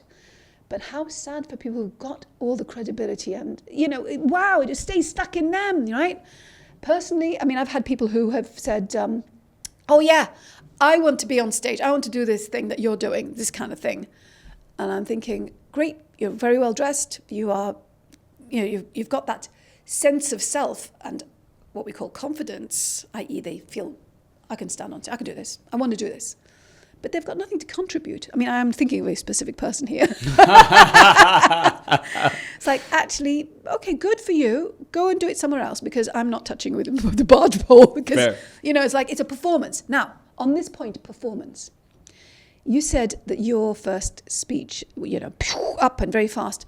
A lot of that comes from, yes, it's a first time, but also from recall. I have a certain sequence and flow that I have embedded in my mind. Yeah. Oh my God, if I deviate or forget, I'm screwed. I cannot finish it. What do I do? And so you are in recall mode, which means that you are not present in the moment. The most valuable thing that you can channel is connection. And that's really what storytelling is trying to be all about. Hey, I'm here. Spend the next few minutes listening to me. I have something to say, and it helps you in this way. Let me tell you what I mean. Let me give you an example. That is the magic. The magic is in creating connection. The connection won't happen if you cannot get people interested. And the interest can come from how you're saying it. I've just said nothing, by the way. A lot of words. But the way I'm saying it, it pulls you in. I'm in. I'm hooked. Oh, what's she going to say? Oh, have them all hot chocolate, yeah. Snuggle. So it is about the bringing together, but the bringing together cannot happen without fundamental building pieces, the 3 C's. And I'm saying this because what you said at the beginning of this bit, which is people can train you to be a public speaker. And the feedback is, don't say this, say that. Don't stand this way, stand that way. My issue with that is it can be such surface level subjective stuff. The person interacting with you has decided, this is real by the way, that you need to stand equally on both legs. I'm not kidding. Somebody followed me off stage once and said, how do I do what you did? And this person had had trainers and people and had disclosed to me that, the last one had said, don't lean on one leg. That was the feedback. And they felt, I'm not being myself, I'm not me on stage. I'm being made fit into somebody else's mold. My way is very different. It's about you showing up as you. I am. This is. And when you show up as you, everything happens. Yeah. As opposed to, I have to say it that way. So funny you mentioned the leg lean feedback, because I literally got that maybe 2 months ago, because I was asking someone, one of my previous guests. I've noticed, when I'm speaking and I'm giving a talk, I have this, and I think it's how I deal with the nervous energy, which is like a rocking, kind of like a rocking motion back and forth, but I know that can distract from the message I'm giving and so on. And he said, dude, if you just stop that from happening. Yeah. Just spread your leg, plant them. He's like, try to do it now. Try to lean. I'm like, oh, I can't. And I'm like, oh, thank you. Sometimes I think something so simple in this whole communication piece can have such a big impact. And I think each person might take something away from, let's say we're working together, where you're training me on all these different things, but maybe it wasn't the speed, but maybe it was the volume. Maybe it was that. Maybe that was the unlock that really opened things up. So if you think about it, if you go back to B2B, define it, break it down to build it back up. In that interaction, you hadn't defined the source of that discomfort. So the rocking back and forth comes from something. Is it you're in recall mode and you're trying to remember your next thing? Is it, they're all staring at me? What is it? It doesn't mean that you instantly magically make it disappear. Of course. But when you name it and own it, you can start to break it down into smaller pieces and deal with it, as opposed to obliterate it and impose a solution that, is masking, overcoming, but not dealing with it. So I don't know what the source of your rockingness, because that's just a manifestation of something else going on. I would assume, from my perspective, I would say it would be nervous energy. It's just how my Nervous body energy. is dealing with the nervous energy. So it's not coming. Now I sound fine, but now my body's still like trying to, like compensate for it. That's what I would think. Trying to dissipate the nervous energy in its own way. Exactly. So I would invite you to use it, you see. And I would say, walk. Walk, because when you walk, it does a few things. You're actually owning the whole stage. Exactly. And I walk, not because I'm thinking of nervous energy, but because I walk. That's me. I am a physical creature. I walk, and I like to be inclusive. People on the left and people on the right. I'm not just stuck in one spot. So that's what I mean by I disagree. I'm glad that you found a mechanism, a way to deal with it in the moment. But where I would invite you to think differently is, this is restricting. Yeah. I'm now stuck. Yeah. And I'm not my full self, because your self is a physical creature who wants to move. Own it, as opposed to quash it and diminish it. Yeah. And the point you talked about, first of all, it's such great advice. Thank you so much. That's actually very, very helpful to me. On the last event that I emceed, I had done some research, so I was walking around still, still practicing, still getting better, but it did feel better. On the point you made about recall, so the guest I had on the show told me, he's like, Khaled, never memorize the script, and this is kind of what we've talked about today. But you've also talked about which we're going to touch on in a little bit, the brilliant Communicator book, guys, that you guys have to check out. You said there's a hierarchy of it. There was, I think, education I can't remember what the second piece was, and then there was interest. And our goal when you're giving a talk, a presentation, whatever, is you want to leave the audience interested. Okay. What's the difference between me, I've educated the audience, and now the audience is interested?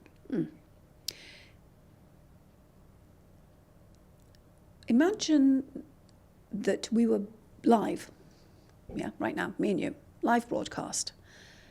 And you had said a bit, you'd done the intro, and I start speaking. And 30 seconds into the first answer, everything goes, it dies.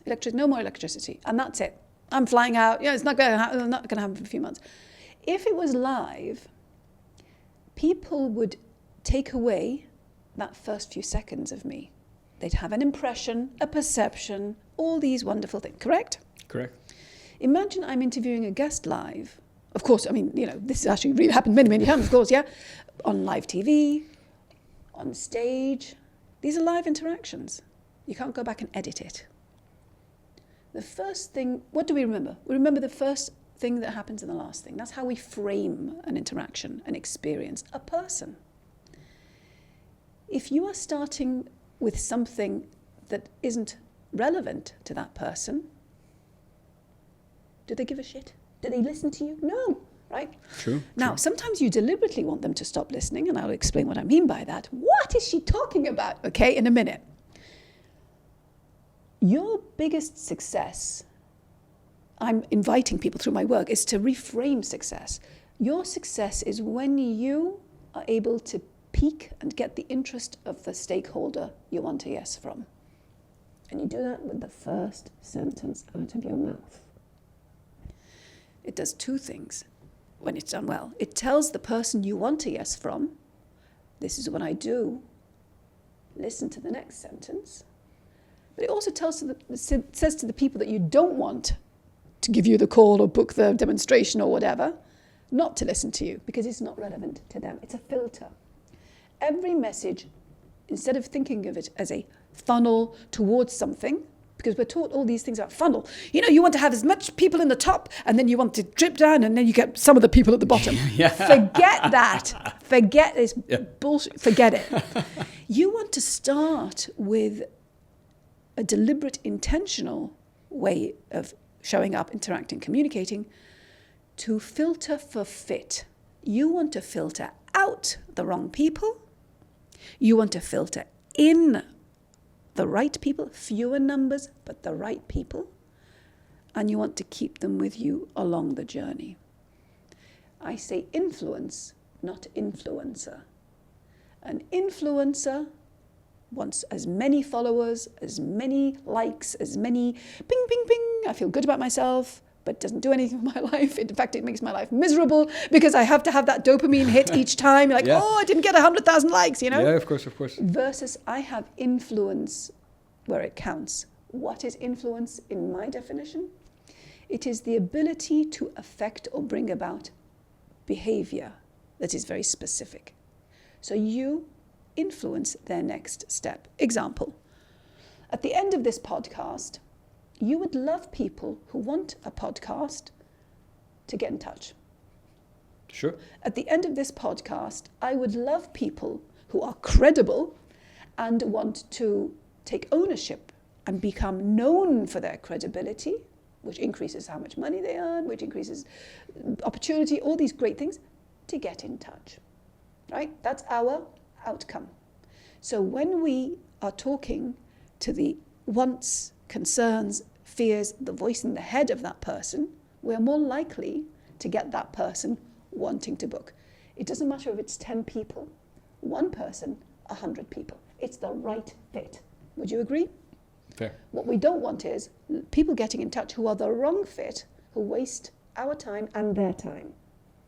Right? So there you go. You start with the interest piece first. It's interesting to the relevant person.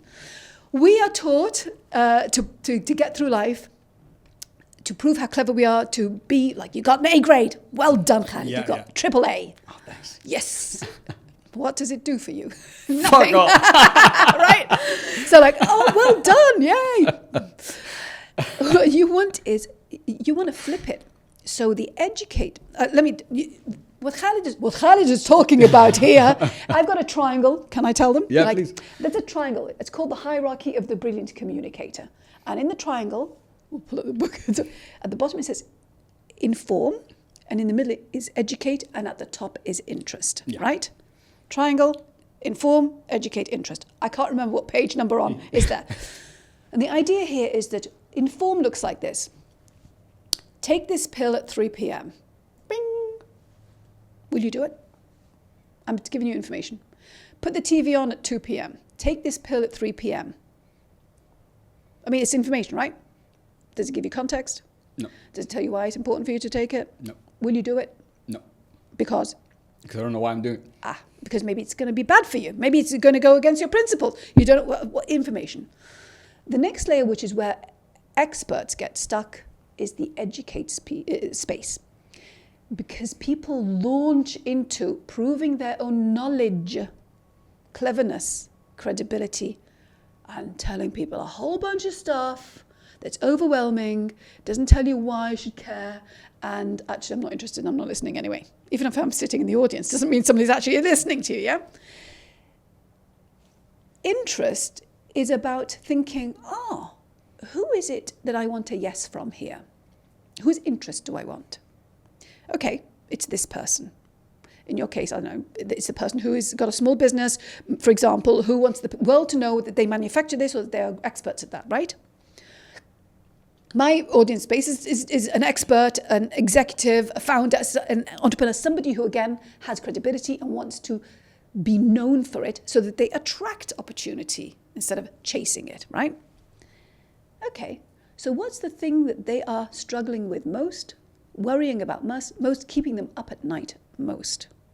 What is it? That's what I start with. I pique the interest. If I don't start with the top of the triangle, which is the ultimate way to communicate, nothing else happens. They don't stay with you. That's one. Two, if you interest somebody but you've said none of your keywords, or the journalist has edited them all out, if you succeeded in interesting them, they go and look you up. You win. That's very true. Right? So that's interest people first. If you interest them, they stay with you. They want to know what you're going to say next. If they walk in on you halfway and they've missed who you are or what you're doing, they will look you up. If the interaction dies because their dog barks or the electricity goes, whatever, they will look you up. How many times have you looked somebody up because you think that was interesting? Thousands. Exactly. And even if you don't know their name, when you start like Googling, like, person who does this, looks like that, has this, whatever. So there you go. Interest is the ultimate thing. I have a little phrase. I've written lovely poems to help people. And it goes, interest not in form is my communicating norm. Okay. From now on. Okay. Tune into them, they tune into you. When you know the worries and concerns and words that your stakeholder uses, so you're tuning in, you're listening, and you use them in the way you communicate and start, whether it's written, spoken, on video, it doesn't matter. They will tune into you because that is what resonates. Oh, that's my pain. That's what I've just been talking about. That you want to become the voice in their head. Yeah. Yeah. The interest, the triangle is such a great way to explain the interest aspect that you're talking about, because until you explain it to me in that way, I'm like, if I'm giving a speech, I'd be like, traditionally, I think, my goal here is to, I want to connect to you, obviously, but I want to educate you, I want to inform you about all these things, all that stuff. But you're so right. If I don't speak about what you're interested in as a start, I've already lost you. I will even have the opposite. So by the time I get to the real juice, which is the education and the informative stuff that's going to help you in this thing you're interested in, you're not going to give a fuck anymore. But that's the juice for you, not for them. Remember, people want the shortcut to pain-free living. Okay, on this point, shortcut, and you just mentioned context. This is I think, Nima, this is probably Khalid's biggest struggle, and it's literally happening with you in real time. For me, context is very important, but where I struggle is editing. Editing, so I can still give you that context, but in a much more cohesive, clean way. I've noticed when I reflect on my recordings, sometimes I can go all around the world or bringing a lot more information or insights into it before I even get you the question, but maybe that's making the question not land as hard or come across as much. And that's literally just happened right now. Could you say that again? Yeah, you know what I'm saying? So this is, and I think, so what advice do you have someone like me? How do I adjust this context piece and deliver it in a much cleaner way? First of all, the type of interaction we're having here allows you to do that, by the way. Meaning, it's not like, we've got 30 seconds and that's it. So you'd have to go straight in for the jugular and the most important nugget, right? Having said that, what you don't want to do is drag things out, which is really kind of like what you're saying. You're saying, I kind of go round the houses a bit and then I get to my point, yeah? It's okay if you're keeping people with you. Does that make sense? So if you're literally verbalizing what somebody else is thinking, that's great because they're thinking, that's exactly what I'm thinking, and thank you for saying it like that. But if you're kind of going off into different directions and it's getting lost, that's where you're in trouble, because it's how do I come back to the point? Yeah. How do I keep this focused and concise and beneficial for the person who's listening? This is why my work is about changing the way you think and organize information in your head, then write, then speak, right? That's the foundation. It's the how do I decide which bits to choose and use first, which bits to ditch. And you've got to do it in nano time because it's real time, right? So I have, again, very simple. We humans like frameworks because it's a shortcut. I don't have to filter and figure out. I just want to, okay, how do I do it? Simple. It is. Okay, if I was you and I could slow down time or pause it in your brain, this is what I would say to your brain. Okay, Khalid. Who is your stakeholder? Your stakeholder isn't me. Your stakeholder is the people who are your listeners and followers and want more from you, yeah? But it's not all of them as well. Let's be really brutal. It's the people who you want to work with. So you've got two things going on. You're benefiting many people who just tune in and they love it. But actually, your best life happens when you get to work alongside brilliant people and help them showcase that through a podcast. Yeah. My best life happens when I work with brilliant people who want the fundamentals of how to communicate with impact and influence that they can use in any interaction, a podcast, interview, keynote, doesn't matter, yeah? So when we think that, we think, what's relevant to them? And you start with that point, yeah? So imagine somebody in your audience that's one of your clients who you think they would love to ask Nima this. They would love to know this from Nima. That's what you start with, right? Because you are the conduit, the link between me now here with us speaking and what they want. That's your ideal situation. Then you think, okay, so that's what they're worried about, what keeps them up at night, because that's what they tell you when you've got your meetings. Oh, I can't do this. How do I do that? Yeah. Then you think in a simple structure of what, so what, now what? What is it I want to talk about or set the scene for? What's the point here? From the perspective of my ideal stakeholder. This is important because, so literally say that sentence to yourself, but you can say it in any way. You know, what you get from this is, the reason this is important is because, and the now what is, what can you do about it? Here's how this helps. This is what can be done. Yeah? And you can use that framework for anything. What, so what, now what? You could be standing on stage and you can say, audience of 100, I'm interested in the CFO in the audience. What are they interested in? A real example, somebody I worked with, the realization was, they look at regulation as a cost center, but I want to tell them to reframe it. Regulation and compliance with regulation can be an income and profit center if they do certain things in a certain way that I know because I'm the expert in the legal regulatory framework. So it's starting, and this is what I suggested to my client, you start with the jugular. You say, how many of you see regulation as a cost and a problem? All the hands go up of the right people. How many of you think how many of you, did you know that you can make money from, the easiest money from complying with this regulation? Really? How do I do that? So it's changing that. This is a problem to, this is a benefit, right?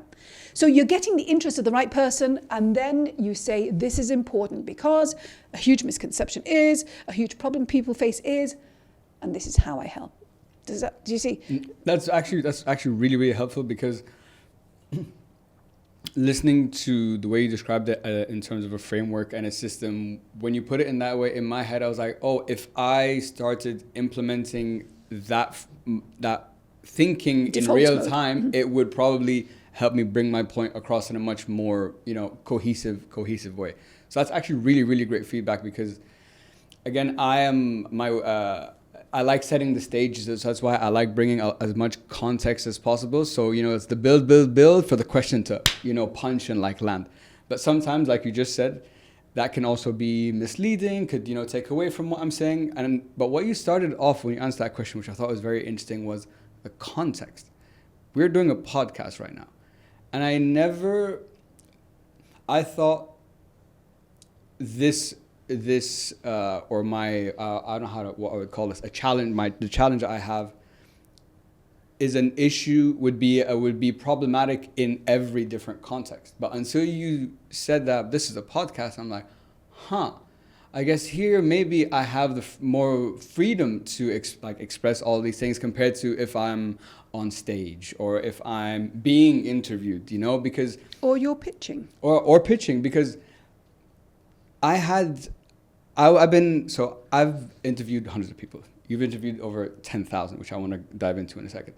Now, what I recently started getting invited to be a guest on podcasts now, which is crazy to be the guest on the other side. And when I was a guest, I realized, and I'm reflecting on our conversation today, just as there's a way to be a good host, there's a way to be a good guest. And I realized I have all my reps in the gym as the host, so this is very comfortable for me. But when I'm the guest now, I'm like, I really want to work on coming across, taking everything that we talked about into account. So on the interviewee relationship, and I think if we really think about it, life is just one big interview. Anyone you talk to, you're basically in an interview anyway. What have you learned over your, I know I watched a video you made about 40 lessons of everything you learned from 10,000 interviews, but I wanted to kind of drill that down to more about what have you learned about communicating with people, interviewing so many different people, over 10,000 across your career? What I will say to you about context first, because you brought that up, is when I train people, when I do media training, for example, and media training is a very misleading idea because it needs to be the fundamentals of communication training and it's applicable to everyone, right? I ask a very simple open-ended question. What do you do? Because what I'm looking for is how you think. What you say tells me how you think. This is really important. My job, my success, is changing how you think, because you've got the credibility pieces, and reorganizing information in a way that you realize, aha, I need to do it this way, and it's really easy when I think about the framework like this, right? So like a checkbox in your head. Stakeholder, tick, what they're interested, tick, what, so what, now what, tick. Culminate it in the what do we do now, which is often missing. And you might do this as a guest, by the way, because being a guest, for you have a business. Being a guest, me, being a guest now, part of it is the sharing information, benefiting people, etc. But part of it is saying to the right people, hey, get in touch. If you want this for yourself, get in touch. And what most people do is they forget that bit. It's not at the forefront in their default mode, initial being a guest, or even initial putting information out. It becomes about the educate, inform, share, but not finalizing, closing the loop with the, by the way, this is really important for you because get in touch if you want this, that, the other, right? Which is true, which is why you do what you do. You love it, you know the benefit of it. Why I do what I do, yeah? So being a guest is different. Being concise and helpful with how you communicate and share the knowledge that you have is the key to your kingdom.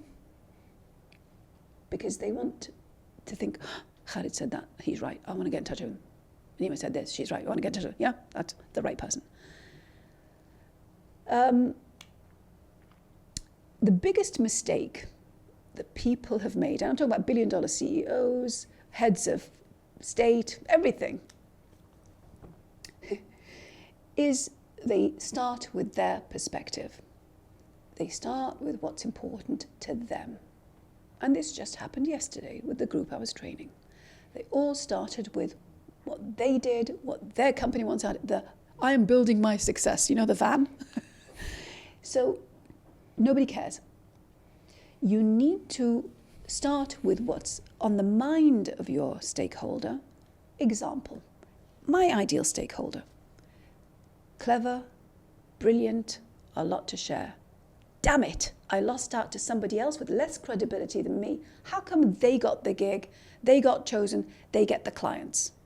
My bet is because of how they're communicating what they know and do. They're not piquing the interest first, and they don't have that gravitas and charisma and owning their space when they're doing it. When they're on a podcast, they're not thinking through, how can I get this across in an interesting, relevant, catchy way? By the way, having a catchphrase is great. So people say, becoming a spokesperson is like an elite leadership thing. You know, in organizations, they have these layers of, oh, you are the spokesperson for this thing. Hurrah! Become your own spokesperson. Step into that role of CEO of Credible You. Part of that is becoming your own spokesperson. What do I mean? When somebody asks you a question, it's a gift of space and time. It's a gift. You take ownership of that space and time and you give it the context you want. And I don't mean be evasive and not helpful and only be self-serving. That's not what I mean. It means that instead of waiting for somebody else to define the context and the framework, you do it. I'll give you an example. You could say, so Nima, I don't know, go on, ask me a question. Any question. What did you eat for breakfast? Not that kind of question. Okay, I mean, whatever. Go on then. Yeah. What are you for breakfast today? What did I eat for breakfast? You know what? While I was thinking about breakfast, I was thinking, what's the most important thing I want to get across on my interview today with Khalid? And it is communication is the currency of your success. It's the element that you build everything with. You can be the cleverest, most brilliant brain. If you can't get it across in the right way, nobody knows, you're the world's best kept secret, you will never fulfill your life's potential. Because the way you communicate and how you show up is how people interact with you, perceive you. And then I went and bought a sushi. But do you see what I mean? Yeah. It's about, I gave it my framework and my context. Yeah. I didn't become what I call an answer person. An answer person is somebody who follows the lead of the other person.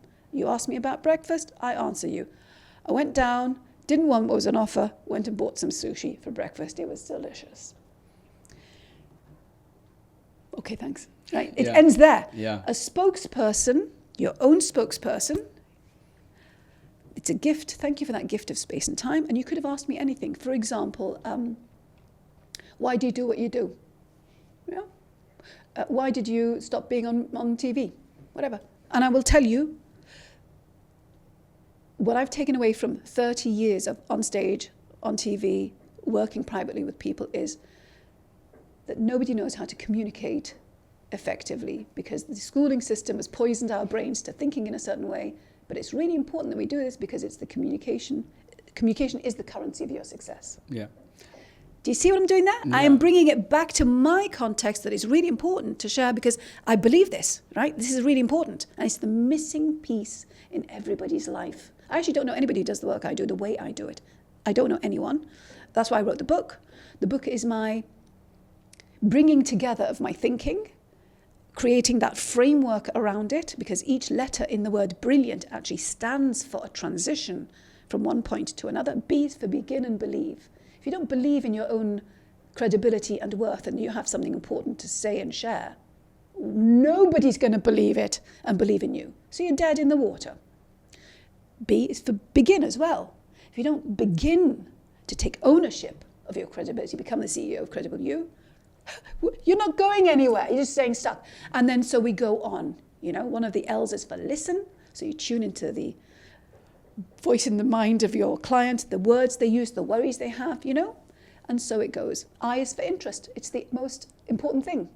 How was I'm so happy you brought up the book because I wanted to jump into it because it's a lot, the whole conversation today has been about communication, yes, but it's been very focused on the speaking element. So you've taken your 30 years of experience and now you're a speaker, a mentor and a public speaking coach and so on. But now I'm not a public speaking coach. Sorry. I am as part of this. Yeah. So what I am actually, which is odd because nobody else really does this, is I'm the person who changes the way you think, write and speak so you can communicate with clarity and drive the results that you want. Yeah? Yeah. So on that point, when you were writing this book, I'm curious, how was it transitioning your mindset from I want to speaking this to writing it, because writing does come with a different process, the way you think about structure, all that kind of stuff. But I've also heard, I asked someone once, I'm like, me Khalid personally, I'm a better speaker than I'm a writer. I think I can deliver my point much better through words than through a book. But he told me, he's like, okay, practice writing like you speak. And I'm like, that was very interesting. And when I started doing that just on, for example, LinkedIn, for example, I could tell, not only did my content feel more like me, but I could see the response be like, Khalid, oh man, that happened to me. Oh my God, this thing. So just walk us through transitioning into this, writing this whole book, and what can people expect to get from this book? Right. So you've actually hit upon a really important thing.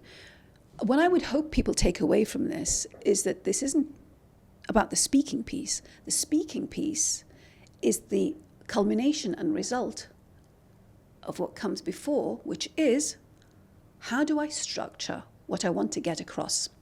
So communication for me isn't about the spoken word. That's just one outlet for it. What is communication? Most people think communication equals me speaking something, right? I invite you to redefine that. Communication only happens when... Okay, so imagine you say something and you've put it out there. Is that communication? No. It's not a trick question. I won't trick you. I'll just say, yeah, it's not what you say. Communication, when you speak something, it's not communication.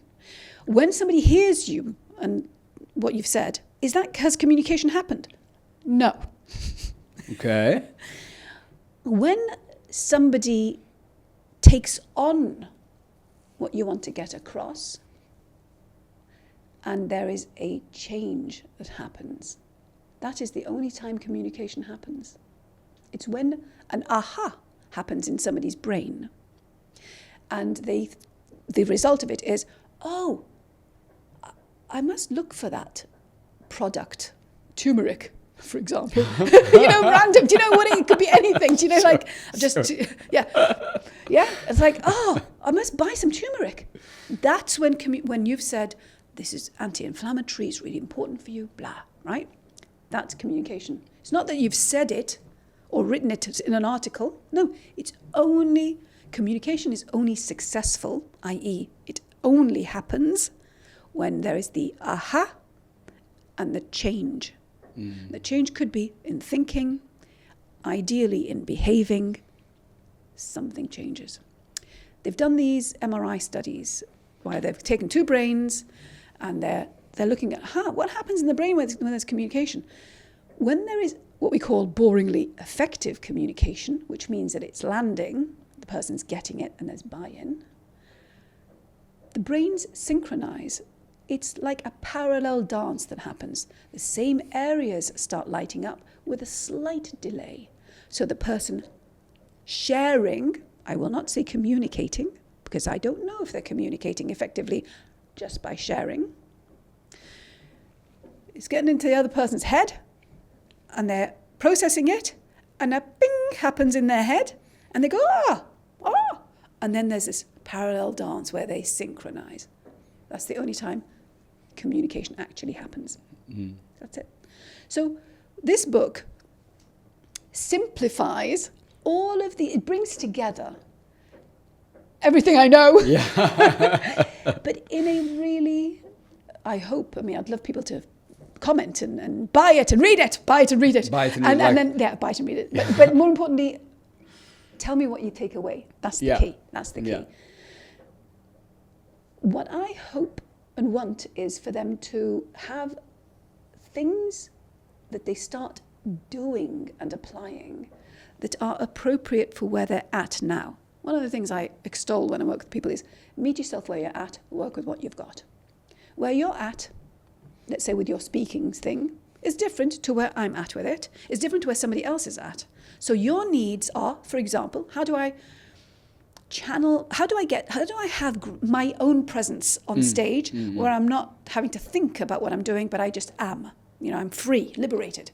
I'm Khalid, and I own this space, and I'm really comfortable in it, right? Whereas somebody else might be at a much earlier stage thinking, I just want to write a LinkedIn post. I want to share what I know. So I'm all about how do you share what you know and do with the world in a way that is comfortable for you right now, but also makes you want to do the next thing. So maybe you're comfortable writing it, and then you want to speak it, and then you want to be on video. Maybe you want to be on a podcast. Maybe you want to host a podcast. Do you see? But it's all coming from the same core of, I am the CEO of Credible Me, and I want to share it. Yeah. The book. Can I actually share a couple of things? Please, yeah. I'm going to pick it up. Yeah, I'm going to pick up the book. Please. Bing. What I've done is, you haven't seen this yet. No. It's for him. So, dear Khalid. But it's the idea of each chapter ends with, so it starts with the breaking down of what the brilliant framework is. Each letter stands for something. So believe, reflect, inspire, listen, level up, investigate. Aha is an important word. I have my keywords that I use, and it's all here. So that's the beginning of it. It tells you where you're at. And then at the end of each chapter, let me get to an end of a chapter. Here we go. For example, I have a summary and then I have think, write, speak. So I have summed up the things to do with that chapter in 3 actionable steps. 3 things you can start doing. Does it mean that every person is going to go to the same 3 things and action them? No. It depends on where you're at in that point in time, what you're working on, what you want to get better at, what you want to do next for yourself, because it all feeds into your next success. Yeah. I found I really, even if you never publish a book, writing is such a powerful tool because it's about clarifying your thinking. Yeah, exactly. Right. Exactly. And this is where, on the point I was touching on earlier, Nima, and this I experience this not only like verbally, but also when I'm writing content, is that editing. So I'm sure going through this book, the editing has to be ruthless, like every kicking word. Out things. Yeah. Every word must have value, otherwise it shouldn't be there. So yes and no. What I mean is, I write in really short sentences usually. Okay. I write in and it was a struggle because I needed to write in longer sentences for the book to become a book, to be readable. Yeah, fair. So that was actually like, this is a problem. Mm-hmm. So I have had to, there are short sentences, tune into them, they tune into you. Bush, bash, done, job done. It's full of that, 3 C's. I like to condense because that's the culmination. Yeah. But if I just put that in there with no context of what the hell does this mean? Why is this important? How does it work? Nobody gets it. Yeah. So it's over to you. Sorry. Yeah. No, on that point, just I guess going through that process of, because like you said, writing is very different to speaking, because you really have to I think when you write, you get the true reflection of what you think. Yes and no. You don't think so? No, and I'll tell you why. Okay. May I interject? Yeah, please. So there are 2 different types of, at least 2 different, 2 different types of writing, okay? Sure. One is you want to get what the voice in your head type writing, like the flow. I just want to, like, dear diary, life is shit. This happened. But the secret thing I want to say to this person is, and that's blah, blah, blah, yeah, that. Yeah. And then there's the, this is the academic me, the credible me, yeah. And we kick into the default mode of proving what you know, referencing what you know, proving that it is real, because this other person said it, which is really funny for me, but, because actually you have a lot to contribute. This is why my whole thing is like, be the CEO of Credible You. You have something to contribute. Stop hiding behind or diminishing, taking away from your power by not saying it and sharing it in any way, any medium, format, but also by hiding behind somebody else. Simon Sinek says this, so it must be real. By the way, his whole why, there is no scientific basis for this. I'm saying it out loud. There's a whole movement that started on the whole book and the video. But when you look at the cognitive science behind it, it does not exist. However, people like it because it's a coat hanger to hook things on. Ooh, this gives me context. I can now feel better about saying my thing, doing my thing. I have a reason to live, whatever. So it helps. And absolutely, that's good. That's good, right? For sure. But there is actually no basis for it. It just, what it does, it makes, people want to feel good about themselves, right? That's really what the bottom line is. When somebody is able to make somebody feel good about themselves, in any way actually, could be the colour you're wearing, yeah? Win. So Sinek has benefited immensely. Great. My job is to make people feel good about the fact that they do have some control over life. By the way, Khaled, a really important thing that we haven't touched upon is, why am I doing all the work I'm doing? It's because I've seen so much potential just be wasted. Haram for me, really awful thing. Life potential, brilliant brains. They're stuck, they're left behind, they're not chosen. And it's just because they haven't got this, how do I share what I know and do in a way that is going to get that yes, is going to make that opportunity come to me. I've been fortunate in my life. I've never applied for a job. I've worked with governments, multinationals, everything by invitation, because I am the top of mind person for specific things, for my niche, with the right decision makers. And I said to myself, how come the corporate world gets to work with me, or the certain governments or whatever? I want people. They are the most important thing, because it is a huge loss to their life. I'm not interested in enabling a corporation to be more profitable. Actually, that's not my interest. I'm interested in enabling people to be safe enough to say no to a bad situation, to be able to showcase their brilliance so that they are chosen for the right opportunity.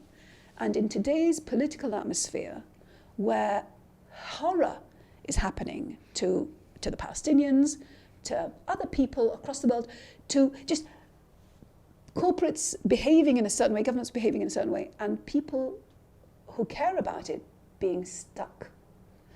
If you are dependent on the corporate world to pay your fee or your wage, the rent for your life, and that job either ends or you decide you cannot take it anymore because of the hypocrisy, what do you do? If you're not known for your brilliance, you're screwed, because you start from zero. And I will share that this is a mistake I made, meaning broadcasted to 200 million people. I'm laughing, like, if only I'd done that.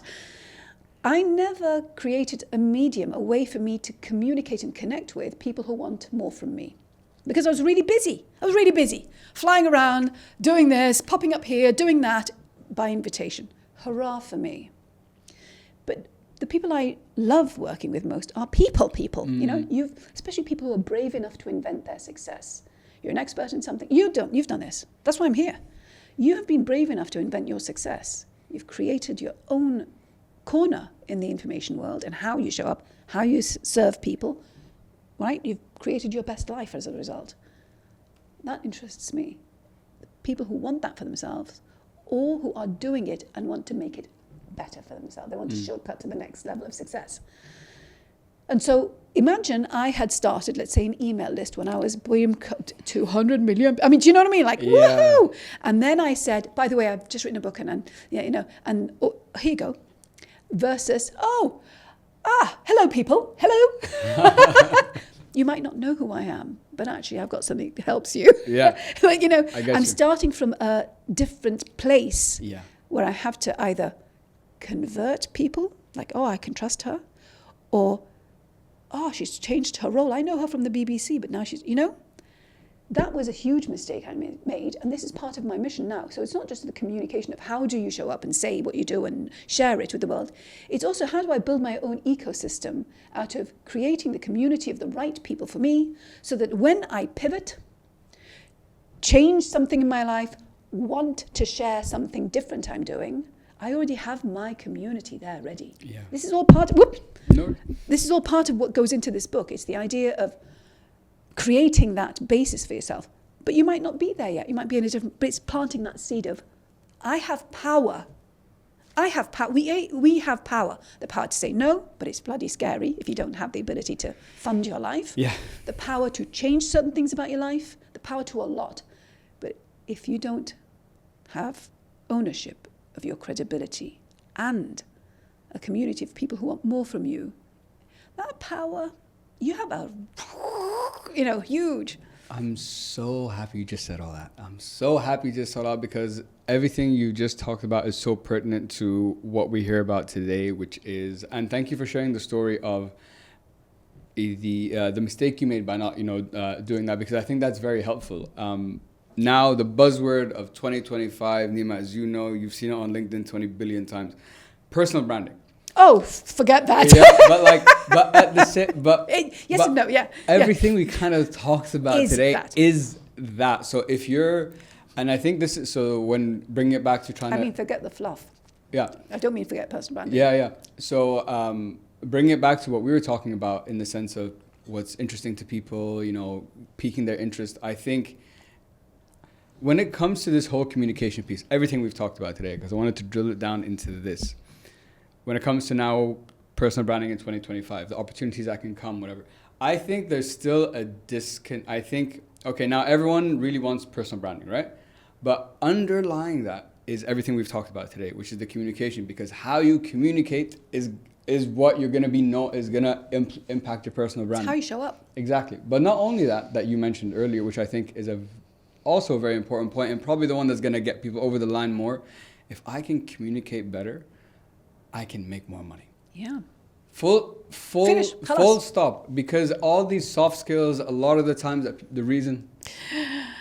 High impact communication tactics to attract more clients. There you go. Client is your boss. Yeah. You're the company. So this redefining client is whoever gives you money for Yeah. what you know and do. Yeah. And amplify your authority. More authority means more choice. Sorry, over to you again. No, of course. Of course. The question I have is, I think more people would be very interested in communication and like becoming a better communicator if we could show them the tangible dollar value of something that has come up, or because of my brand, I have gotten this like opportunity. And I think this and everything we've discussed today, whether you're talking to an individual that wants to work with you, whether you're talking to a business, in their head, they're going to have that question mark, like, yeah, what's that for? And if that's not, I think because it's not that clear yet, not necessarily from you, but in general. I think that's where that gap that we still need to bridge is.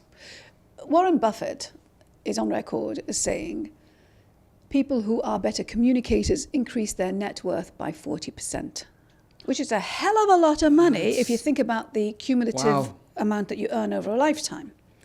And this man should know. Yeah.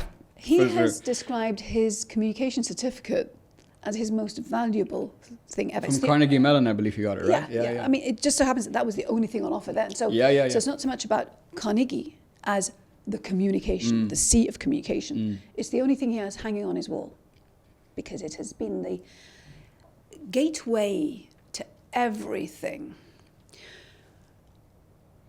When you know that, do we need to have the rest of the conversation?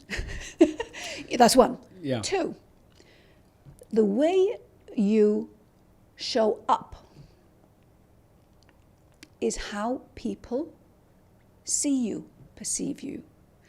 The way you communicate, and by that I mean share what you do. If it's written, it could be an image you create, and it doesn't matter what the medium is. It could be what you say.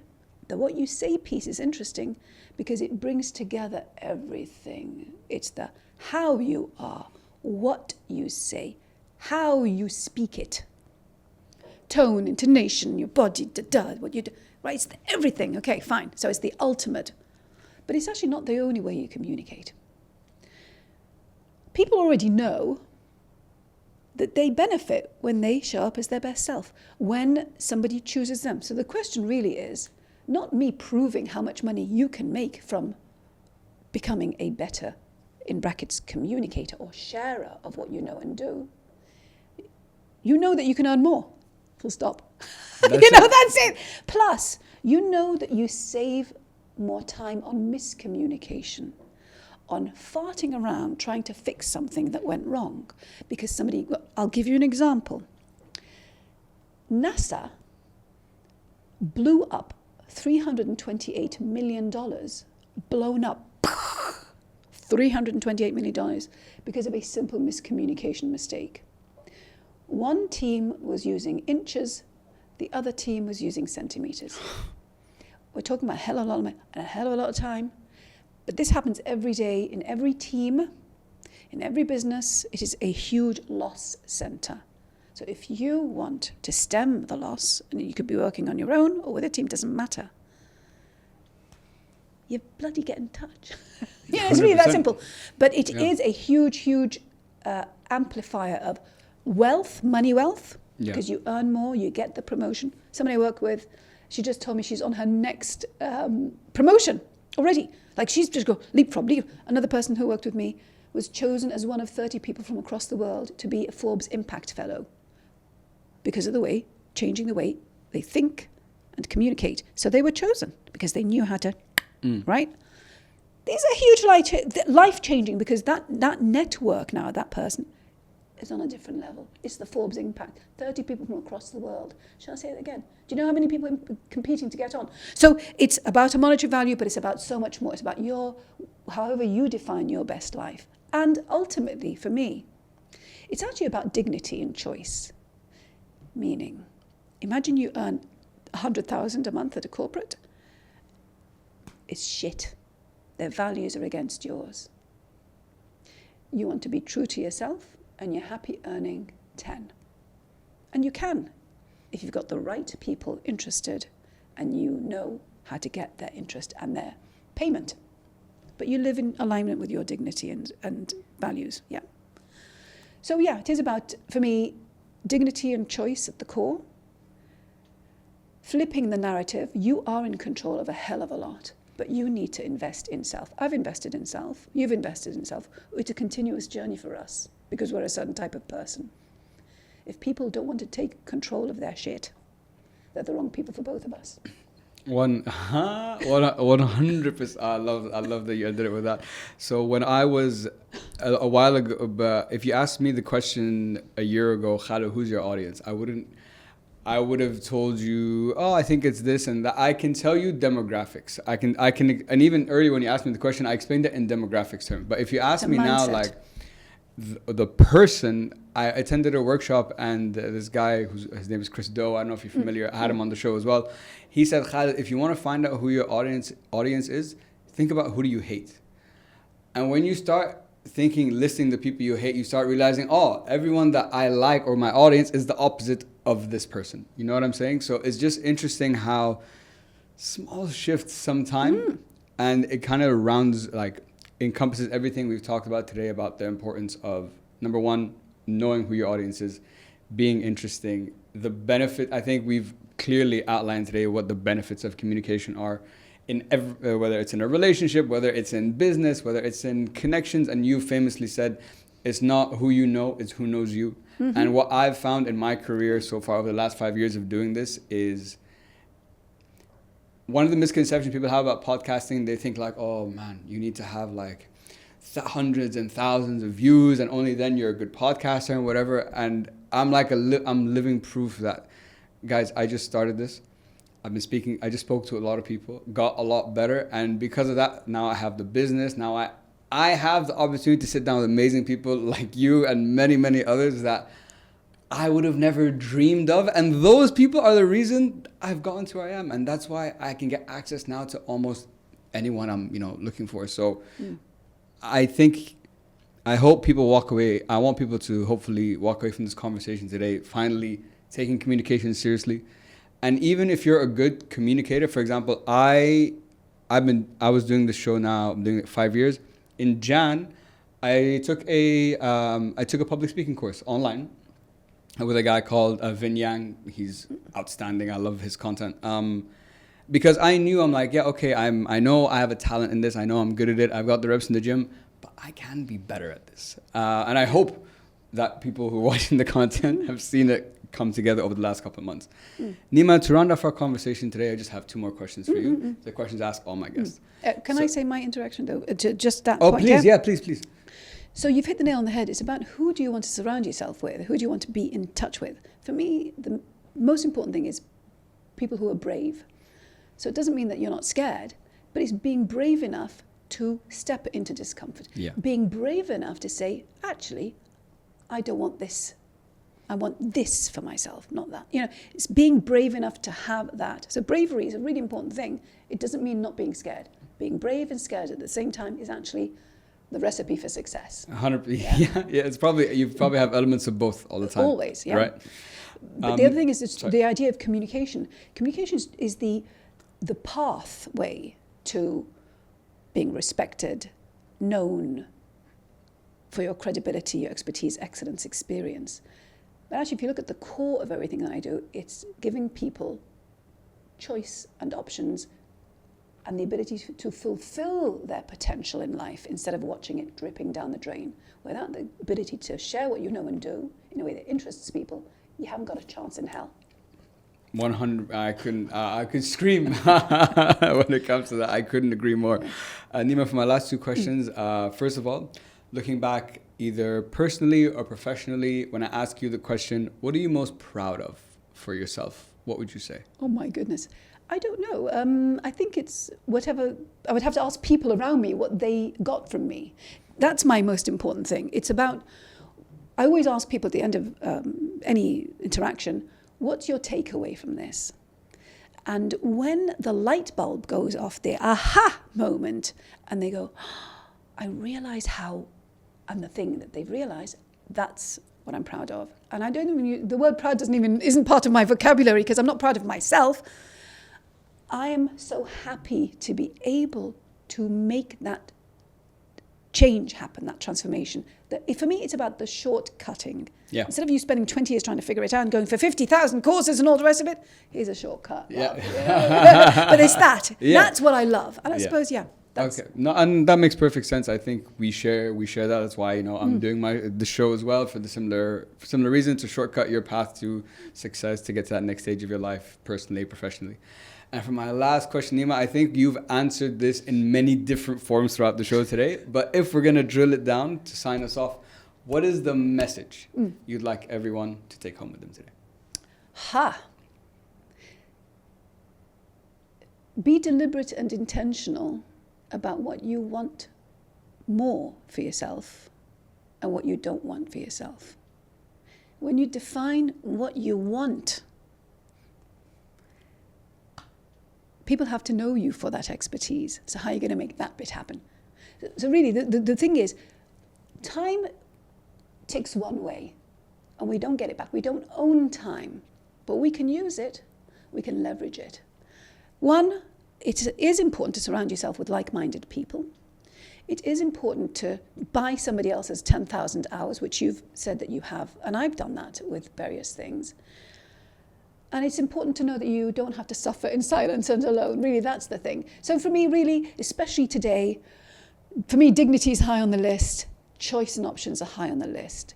If you don't take ownership of your path, your credibility, becoming known for what you want to do more of, you're just going to end up being in service to some other paymaster who can do whatever the hell they want to you or to other people. And you just take it. So don't do that. Take ownership. Take ownership of your credibility. It's the only thing you own. That's my big message. If I can help you with that, I would be more than happy. Yeah. If this appeals to you, then you're the right person for us. Do you know what I mean? Because I think we've been very specific about how we operate. Yeah, I think we have it. I think that's a beautiful message. I think it really encapsulates everything we've talked about today. And more than that, I hope people finally wake up to realize that I think the way the world is moving now, everything is, and this is a lot of my recent conversations my guests have taught me this, which is we're moving right now to a very digital, lifeless world of automation. And kind of like what you said, communication is the currency of the future, and human connection and trust and ethics are going to be the glue and the thing that separates people and to make people stand out. And I think a point that I really want to just finish on that you've mentioned before is don't wait to do it. Oh. You don't have to wait until you should start it now. Yeah. There's one thing that you mentioned, if I may, personal branding. So we live in an era of a flood of information. AI, it's all out there. Our brains are overwhelmed. Nobody's listening. Nobody's reading. If they do, they're skimming. Oh, AI generated this. I'm not interested. Yeah. So this is a huge problem because, how the hell do I cut through? And how do I? So people have said to me, how do I stand? How do I get people to listen? How do I sound like me, not just like an AI generated thing?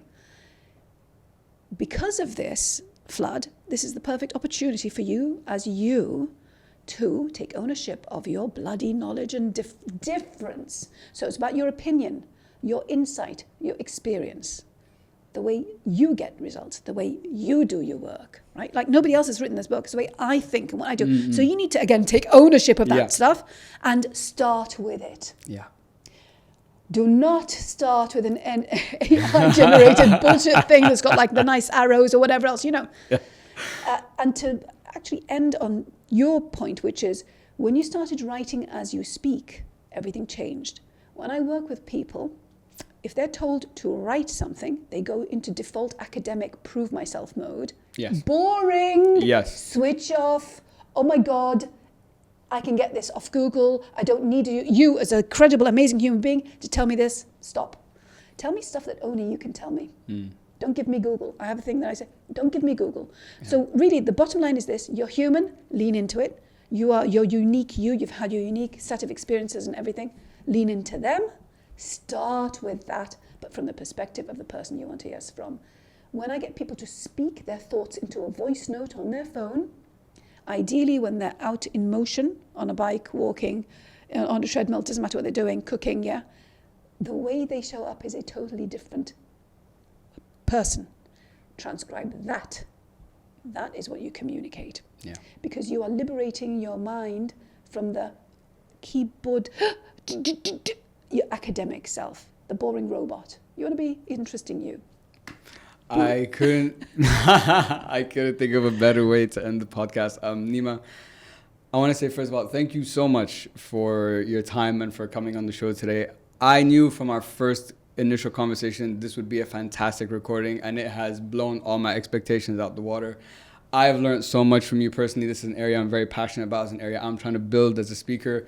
I think you bring, given your incredible experience and 30-year career speaking to thousands of people, you really have an understanding of what connects people, how to get your message across. Even throughout our recording, I was sitting listening to you and I'm just mesmerized. I'm like, how the fuck? Like, why do I want to listen? How is she saying it like that? Like, I would love to say it like that one day. And I just want to say, I hope people, if anyone listening, really reaches out and, you know, checks out your stuff, because not only there's the book, she has some amazing, really, really great videos and content on YouTube that I've consumed that have been also very helpful to me. So, and I've got the programs as well. And the program as well. So can I just... Yeah, please, yeah. So it's the idea of...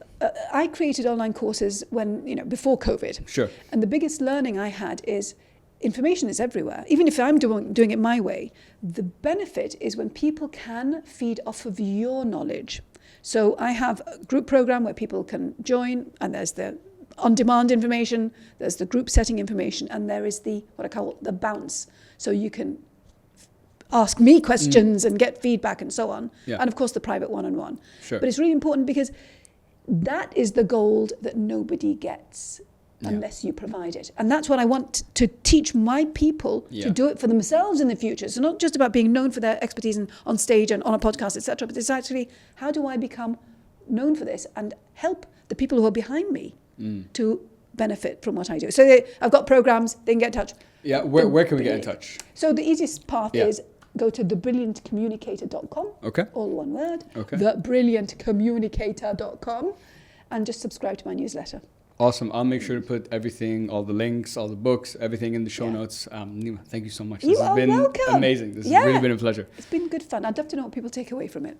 I will let you know. Guys, to everyone listening, thank you so much. Please make sure to like, share, follow, and subscribe to the podcast. I hope it helps. Pod on all channels. And as always, guys, hope it helps. Peace. Yay! That was probably the longest podcast you've ever done. And that's another episode in the bag, guys. Thank you so much for tuning in. I really, really appreciate it. The goal of this podcast is to provide, as I like to call it, education on demand. We cover a wide range of topics, and the goal is to provide you with the knowledge, the tools, and the insights to improve your lives both personally and professionally. And if you're enjoying the show and you're enjoying the content, if you could please do me the small favor of hitting that subscribe button, would really help me build the show and build the channel, and that's all I ask. Stay tuned for more inspiring conversations, bigger guests, and as always, guys, hope it helps. Peace.